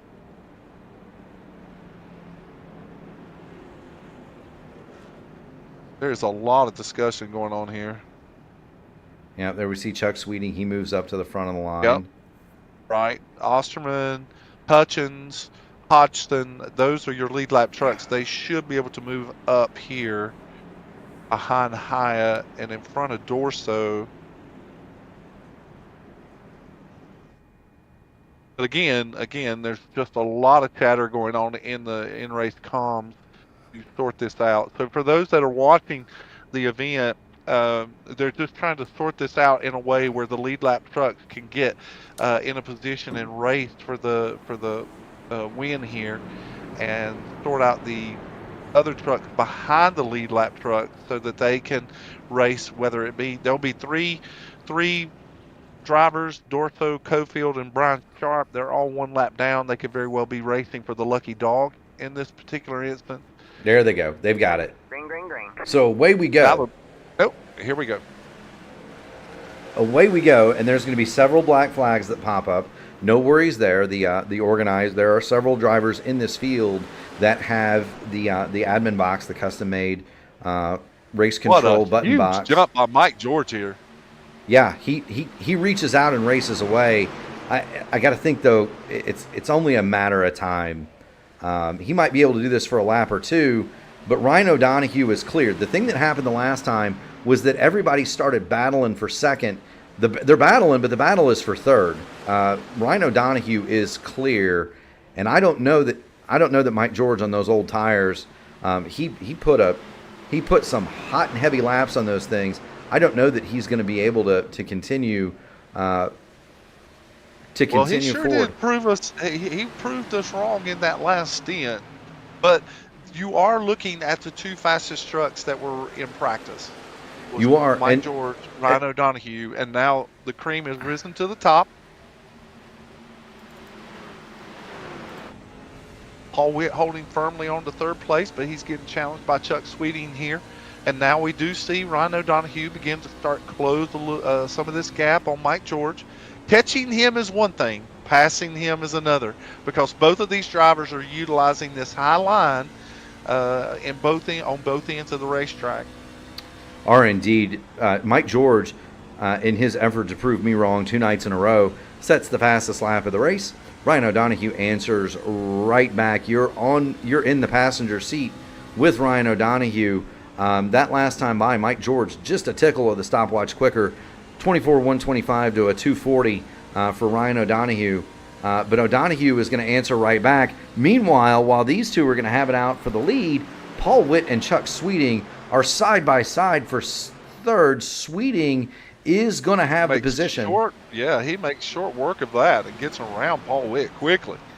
Yes, it is also worth noting that the track is changing quite a bit. It is now 95 degrees on the track. When we started this race, it was 100 and what? 106 was the track temp when I thought you were saying it was 85, and then I looked again, it was 106 degrees. And the reason I bring this is considerably cooler. Yeah, the reason I bring that up is, and you can tell visibly just in the sim, the sun is starting to set. The track is a lot of the track is in shadow. Cooler temps are going to preserve the tires. They're also going to make the racing a lot quicker. Ryan O'Donoghue has now chopped it to within 0.3. And so this is kind of what I thought would happen. Mike George might be able to go fast for 3, 4, 5, maybe 10 laps, but eventually with the tires cooled off. Yeah, but eventually you were going to see Ryan O'Donoghue make his way up to Mike George, who's led the balance of the second half of this event. And there you are, looking out the back of Mike George toward Ryan O'Donoghue, Chuck Sweeting, and Paul Witt. They're trying nearly identical lap times that time, 3:59 to a 3:44, Sam. I am still under the mindset that even now Ryan O'Donoghue is close enough to start getting some bad air off of the truck in front of him. He is. They're both wanting to run that high line, and so it's going to get a little difficult for Ryan O'Donoghue. He may have to kind of change up how he races. See how much lower he was coming off the corner right there? Did you see how loose Mike George was coming off of the corner over there? Oh yeah, he closed up big time on him in that particular instance. Yeah, that was backstretch. That was 0.2 of a second just with a wiggle. So Ryan O'Donoghue. But now Chuck Sweeting and Paul Witt behind them. Once they get up here and start fighting, Chuck Sweeting and Paul Witt, who have been running consistently on the bottom, they could get up into the mix of this race as well if these two drivers in the front begin to battle it out. And why wouldn't you battle it out? We're in the closing stages of this 200 lap race, so you want to fight for the win. You do. It's 23 laps to go. Ryan O'Donoghue flashes to the inside of Mike George. This is the battle for the lead at the Rock in the AMA Archway Industrial Coatings Truck Series. Do want to thank everybody who has stuck with us. We do still have a ton of viewers in the audience. If you haven't already done so, as a reminder, make sure you smash the like button, ring the bell to subscribe to the channel. And we do thank all of our subscribers. We are nearing that magical 1,000 mark, and this race is showing you why. Mike George leads it, but he has a tailgate full of Ryan O'Donoghue, and I am surprised that O'Donoghue continues to run that top line in the dirty air, but he turns it left off the corner. They're even Steven down the back, Sam. He's really going to make a go at it here. He's in 3 and 4. And he's clearly inside of him. Can he hold it down there? It's not been the conventional line for Ryan O'Donoghue. He concedes Mike George on the high side. All right, man. Caution on the Speedway. Caution on the racetrack. Caution on the racetrack. It's Justin Osterman. We have a car up in the turn 4 wall. That looks like Chad Doulabon. Yeah, it's Chad Doulabon here. So Justin Osterman was racing along with Austin Hund. That was not the incident. The incident, as you said, was involving with Justin Osterman and Austin Hund. Ooh, now that's interesting. So we're watching them come down the back right here. Go back and watch and see what happened in the laps before this. They're racing hard for the 7th and 8th position. And they go down the backstretch, and Hunt is really close. And now, Justin kind of creeps down the track a little bit to kind of discourage any kind of a pass. Not much, but enough just for discouragement. And apparently, we can't speculate, but it looks as though Austin Hunt may have missed his braking point. He may have missed it. He may have missed it, Sam. Let's go back. We're gonna watch it one more time from the chopper. And in that instant, Justin Osterman is the recipient of that missed mark. We're gonna get back in the helicopter. We're gonna watch it one more time. We'll let the fans at home be the judge as to whether that was a block or not, and then whether Austin Hund missed his. Osterman is sliding down the racetrack, and then he actually clips a couple of trucks on his way down. He clips a little bit of the Keith Graham truck, and then Chad Doulabon goes to miss the incident, and then he gets clipped by Osterman as well. Yeah, I mean, they're still. Well, Austin Hund just can't get off of him. They're up in the wall, and now Hund gets through. There's Keith Graham going to take the hit. Osterman holding the brakes. There's Chad Doulabon. Brian Sharp, for once, avoids an accident. Liam Anderson goes through. Great camera angle. That's a great camera angle. Yes, it is. Thanks to Whiplash SimCams for those great camera angles. We're going to go back. Well, now Mike George, with his older tires, he gets to cool them off again, and he gets the benefit of the restart. But where's he going to restart at, Sam? He's going to restart on the bottom. So if we know that Ryan O'Donohue wants to be on the top, if he can somehow stay alongside Mike George going into turn one, that's probably going to be his best and only shot. Because George gets the benefit of the jump here. He does, and He gets the benefit of the restart zone, and so it's going to be a tall task for Ryan O'Donohue to be able to stay beside him on the start. So immediately Mike George will try to clear him as fast as possible so that he can get back up in that racing line that he wants to run in. That is, and Sam, I've often said the toughest place to restart in one of these iRacing events is the outside of the front row, and it's not even close. We're going to get no, it's not. I'm going to put us inside of Paul Witt. Green flag, green flag. There he goes. Mike George jumps out to a big jump here, and Ryan O'Donohue, actually that's not too bad of a start, but Chuck Sweeting, who loves that low line, he has been racing there all night long, and he gets a great run off of 2, but he has to check up. He can't pull up the racetrack in 2. Boy, he really just about pulled that off. Oh, and now Duda gets into the back of Hyatt. It looks like he's going to save it. Yeah, they all make it through over here off of turn number 4. We'll flash back to the battle for the lead. Here's Ryan O'Donohue. Chuck Sweeting right down, wrapping that bottom. Ryan O'Donohue did just about as good as... Big run for O'Donohue here. Big run. Now he's going to get on the inside going into 3. This is not where O'Donohue wants to be, but this is where the race is. Now if you're big run for George. If you're Ryan O'Donohue, you may have to get the elbows out. You may have to basically just deny Mike George the ability to turn in at some point and just say, look, I'm going to run the middle. You can have the top, but you're not going to force me all the way down to that yellow line. Keith Graham hard in the wall in the back. We keep on trucking up here. Ryan O'Donohue is not going to pull to the inside just yet. And he may be thinking, maybe I can slingshot him coming off of 4 at this point. Maybe I don't even need... Well, even with fresh tires, though. Even with fresher tires. Oh, and now they're both touching the wall. Even with fresher tires for Ryan O'Donohue, he's getting all that dirty air off of the truck of Mike George. It's hard for him to get that run off the corners. And Chuck Sweeting, cue the Jaws music, is riding that low line and wanting to be a part of this fight. It's a 3-truck fight so far in these closing laps of the AMA Archway Truck Series. It's going to be good. Why is it, Sam, that races at Rockingham always come down to a tire battle, one car on the bottom, one car on the top, and at least one announcer screaming into a microphone? It always happens this way, doesn't it? I love this racetrack because of the finishes that it can produce. It's amazing. Yeah, I mean, who can? There have been some great ones here. My personal favorite was it Bobby Hamilton that enjoyed a tussle with a black number 3 and came off second best. That was an interesting day at Rockingham. I think that might have been one of the only times I've ever seen Dale Earnhardt have the fans upset with him. It was only because he turned loose Richard Petty's car.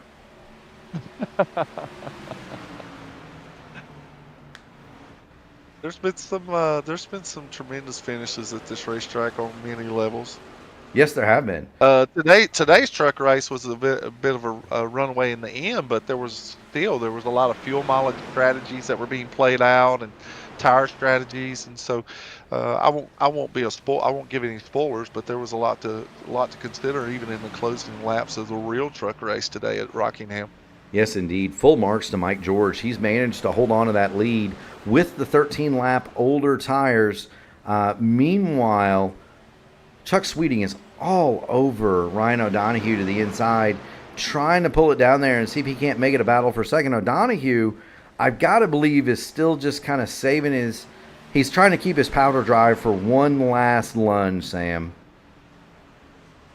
If I'm Ryan O'Donohue, I am perplexed because I'm trying to think of the best strategy to be able to make this pass in order just to try and get around Mike George. And you can really we saw earlier in the race when Justin Osterman wanted to hold trucks up because he wore his tires out. It's very plausible and easy to do.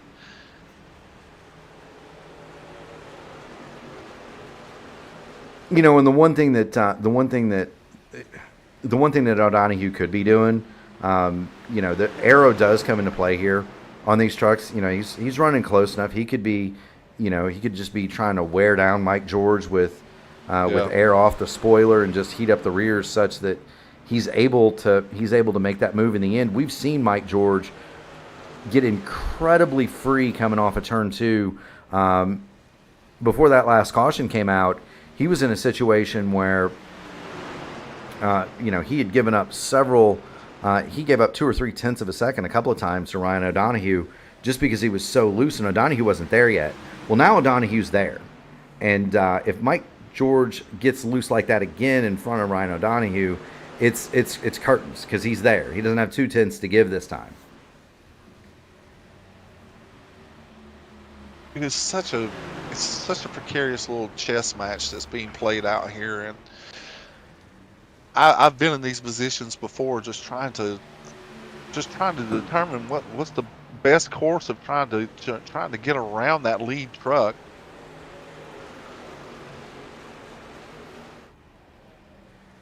I think if Chuck Sweeting could actually get a better run off of the bottom, that he would be more of a factor here. But I believe that he used up enough of the right rear that he just can't get the drive off. Whoa, O'Donoghue hard in the wall. O'Donoghue in the wall.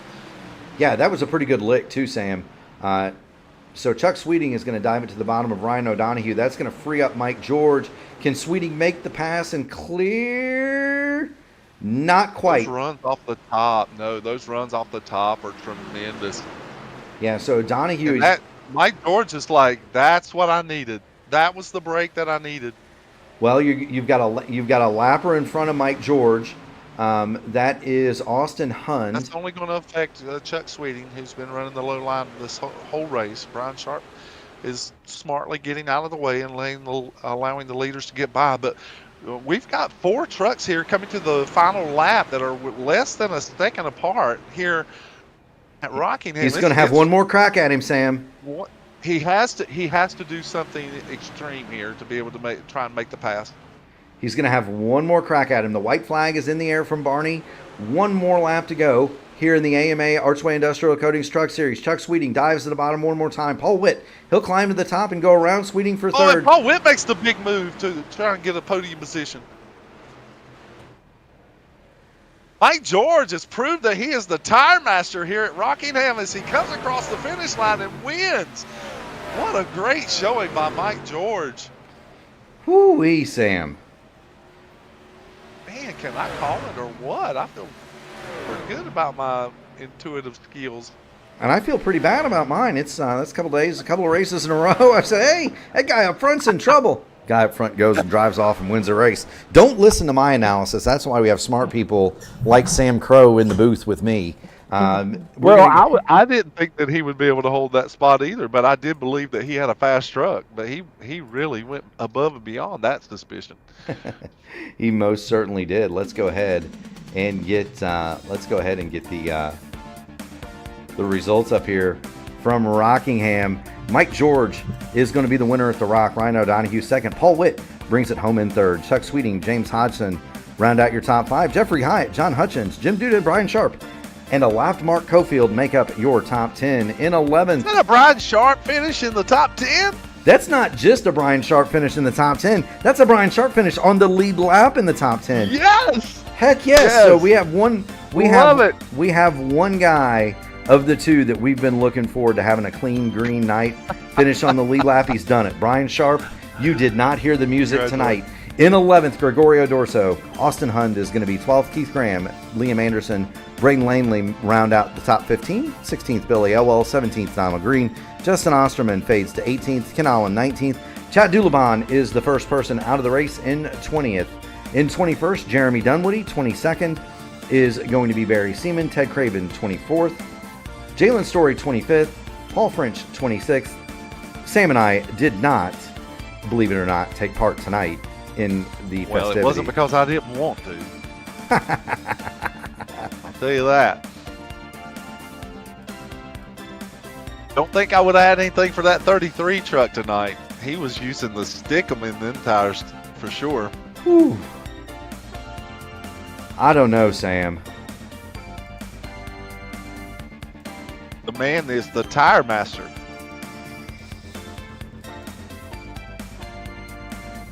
Yes, he is. I had really just had a feeling in the pre-race that it was about time for things to turn for Mike George, and he proved me correct tonight. He was definitely a force to be reckoned with, and so he proved that with a win. And Ryan O'Donoghue running up front as he does often, and he made a valiant effort trying to make the pass on Mike George in those closing laps, and Paul Witt with the last lap pass of Chuck Sweeting to finish on the podium. I'm looking forward to talking to these drivers. Well, I'll tell you what, we've got Paul Witt in the P1 broadcasting booth with Mark and Sam. Paul, you got a copy? Yes, gotcha. You had a ringside seat for that battle at the end. You did get by Chuck Sweeting to claim the final step on the podium. What was that like watching Ryan and Mike duel that out? And then what were you guys anticipating that Mike George would fall off and he never did? I was actually anticipating those two wrecking each other.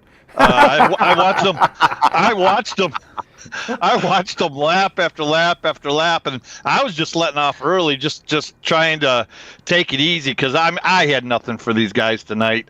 I got lucky. I'm a little upset though at that one caution. I think it was at 160 something when everybody was a lap down. We came around and they kept delaying it, and they let all those guys that took the wave around start right behind us. They should have started all the way back behind the guys that were a lap down, and that threw away all my strategy that I did because I stayed out because I had nothing for them. So I stayed out, hoping for a caution, and I lucked out, and then they let them come right up behind us. Right.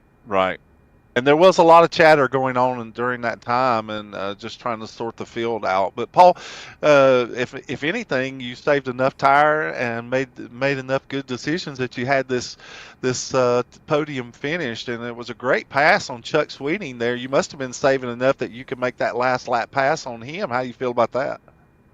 Yeah, I feel great with especially where I ended up. I mean, I was saving the whole entire last bit. When we had that long green flag there, I was just saving, just trying to save as much as I could, just in case a caution came out, because that was my only prayer doing that. I'm pretty ecstatic for third place finish because I didn't have the truck. I mean, I had wheel damage, and I had over 2 minutes of damage to the truck. I got it down to 45 seconds. Wow. And wow. I left that 45 seconds alone and just finished it out.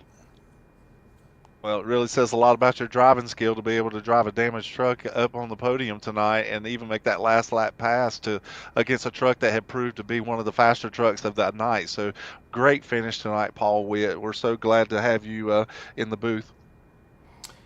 Yeah, I appreciate you guys, man. You guys do a great job. Well, we appreciate you guys on the track. And because you run third tonight, my man, friends, family, sponsor, shout out. The floor is yours, Paul. Good to see you up here, by the way. I always had fun racing you. Man, I got to give a good shout out to my sponsor, Simply Blue Pools. They're down in Key West. It's my niece's husband's business, and he does a great job down there. I appreciate them, let me run their colors, and appreciate you guys and everybody in here. I mean, we had a pretty good clean race tonight. This was a great race. It really was. Especially with the temps that it started at. I mean, heck, we had to qualify at 136 degrees track temp. So, great race.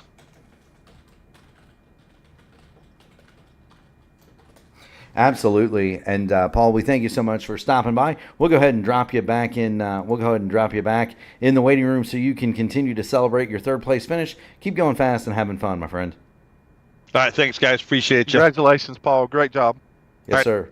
That is Paul Witt. He is going to finish third tonight. We're going to move along to second place finisher Ryan O'Donoghue.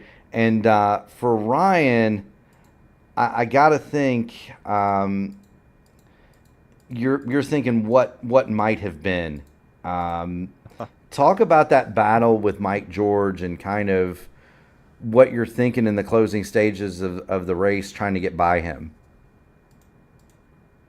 Dang, we're gonna get one of these days. Mike and I were just talking in the waiting room there, and we were talking. That was just a great run. It was great to see it go green and have a couple of shots at these tires being a factor. A couple different tire wear scenarios we both found ourselves in, and that was a whole lot of fun, man. Yeah, it was. Ryan, you were getting into the well. I would like to get a little input from you, just based on the fact that you had great long run speed tonight. There's no question that you were really doing a great job of saving your tires and then making up for it, especially in the first stage. We saw some of your strategy being played out. But during some of the long green flag runs, and then you began to run into these occasions where you would really start having to battle out positions, like with Justin Osterman and Chuck Sweeting. And how much do you think that affected? How much do you think the arrow affected the opportunity for you to really make up track time over the course of the race, especially at the end of the race when you get into the same line that Mike George is running, and you just cannot seem to break that barrier? Can you give us a little insight? Yeah, for sure. It's definitely that bubble you come up on, and tires have at that point kind of equaled out and run their course. But yeah, I just tried to keep clean air on the nose the whole time, be out of the line that everybody else is, right? And I think the first stage when I came in, the tires were pretty uneven. On the right front was worn up, and the right rear wasn't bad, so I made an adjustment to that. Ran the same line, but drove it actually a little harder, and it was able, to balance that tire wear out. I think they were within 2 or 3% of each other after the second stage. So whatever I did there, loaded the car, just about right, and just stick to that line. And yeah, once cars were in front, though, it was it's definitely, you have to try and really commit to the bottom if you're running the top. And at that point, like I said, the way it balanced the car out, it was really hard to run the bottom on the long runs. But if you stuck it out on the top and just plugged away at it, it kind of accordioned perfectly for us. Until the car or the truck in front of you decides to run the same line.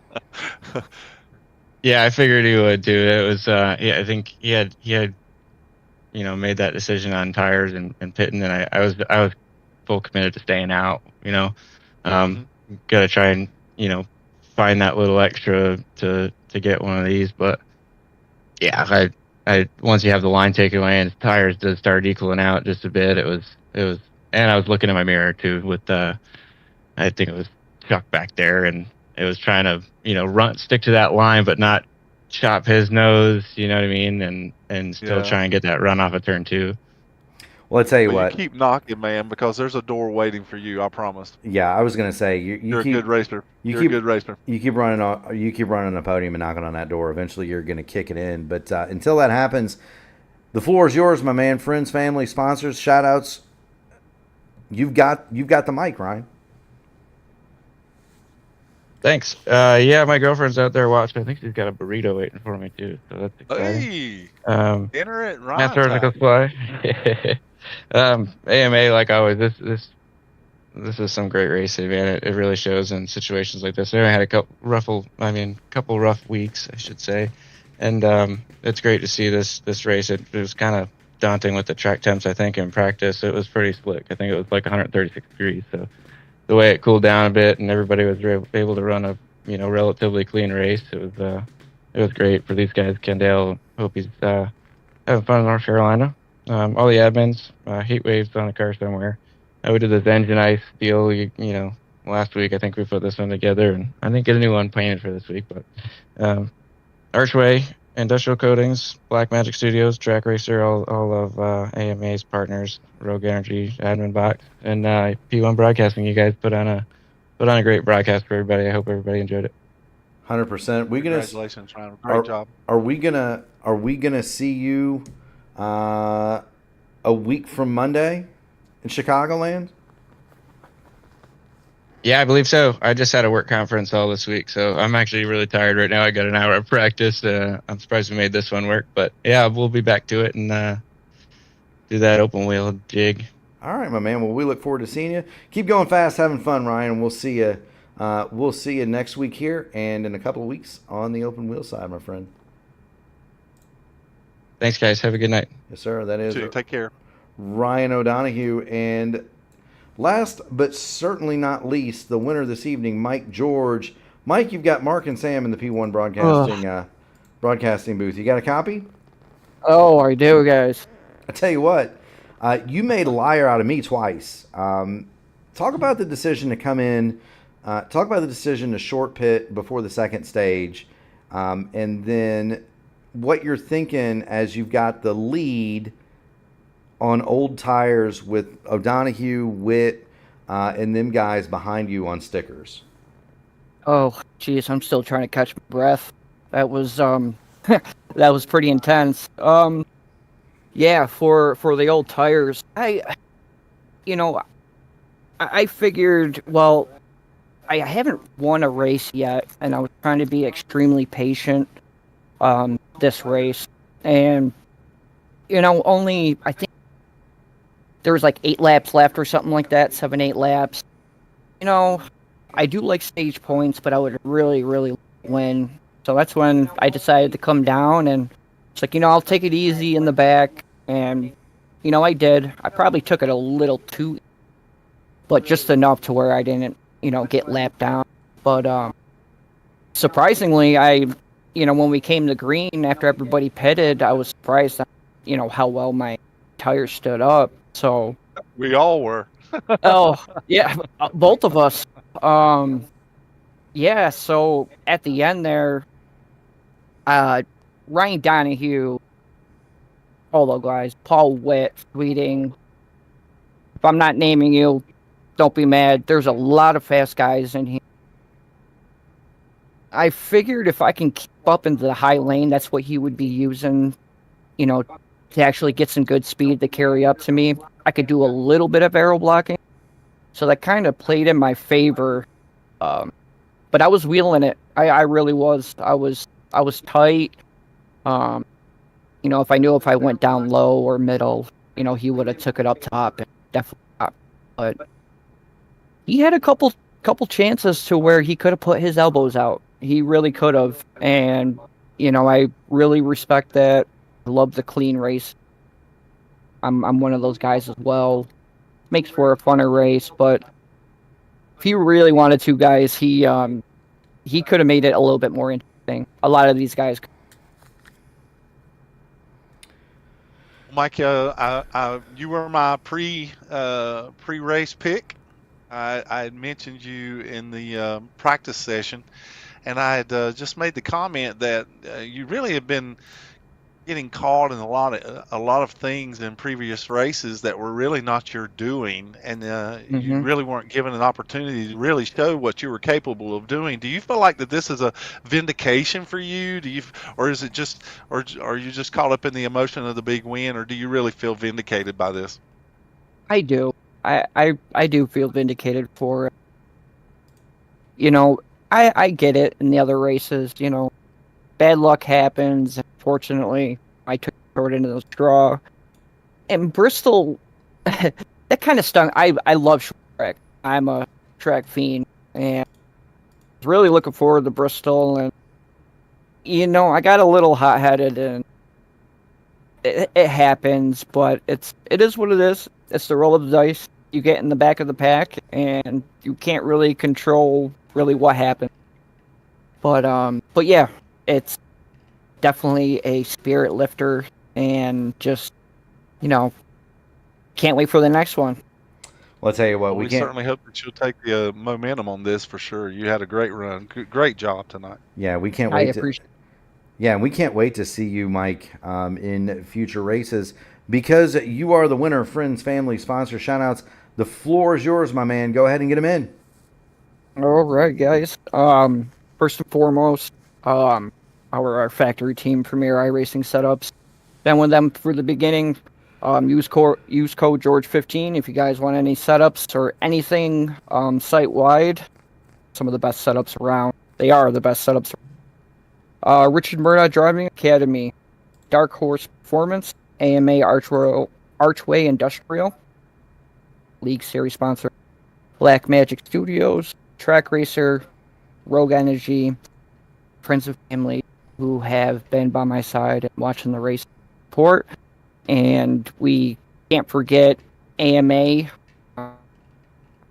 bringing me on. I really appreciate it. I'm really digging the league and T1 broadcast. You guys are phenomenal. Called great races, and it's extremely fun to watch. And I encourage everybody to tune in on AMA. Best racing around. Period. Well, we do thank you, Mike. Thank you so much for dropping in. Keep going fast, having fun, and I'm sure we're going to see you up here quite a bit more. And so that's Mike George. He is the winner tonight. And Sam, we had two. This was good. This was the race I was expecting. This is the one I was hoping for. It was. It was good. Yeah, we had two awesome races here at the Rock. Do want to kind of let everybody know and thank everybody in attendance. We had another huge night here at the P1 Broadcasting Network. Again, if you haven't already done it, make sure attendance has been amazing. Yeah, make sure you smash that like button, ring the bell, subscribe to the video so that you can be notified of all future P1 iRacing broadcasts. Do want to let everybody know this week tends to be a little bit lighter. So there is no racing this weekend on P1. It is Easter. Most of the drivers, as well as the broadcasters, we like to spend this one with our family, and so there's no racing this weekend. Most of the leagues also take the week after Easter off. It's kind of it's very traditional for that to happen, Sam, yes. As you well know, yes. And so we're going to be Clindy and I are going to have the Monday night top split from Motegi. Gary and friends will have the Tuesday night top split from Legacy Phoenix. Those are on the IndyCar side. The AMA Blackmagic Studios Grand National Series Grand Prix Series. My goodness, Sam. They are racing on Thursday. The Truck Series is off, and then that is the end of 11 in a row for the Grand National Tour, Sam. So those guys are looking for a week off. And then our normal slate will resume the week of the 28th. And so do want to thank everybody who tuned in tonight. For our founder, Gary Godso, my broadcast partner in crime, Sam Crow. We do want to thank everybody in attendance tonight. The audience is what makes this fun. Do want to thank all of the first responders, the military, the police, the firemen, the EMTs, the nurses that are pulling the overnight in the emergency room. We thank you. Yes, we appreciate you so much. We do. Thank you so much for doing the jobs that allow us to lay our heads down on the pillow safe at night. So long from the Rock. Loosen those belts and enjoy your Easter weekend, everybody. Take care. Mark, it's always a privilege.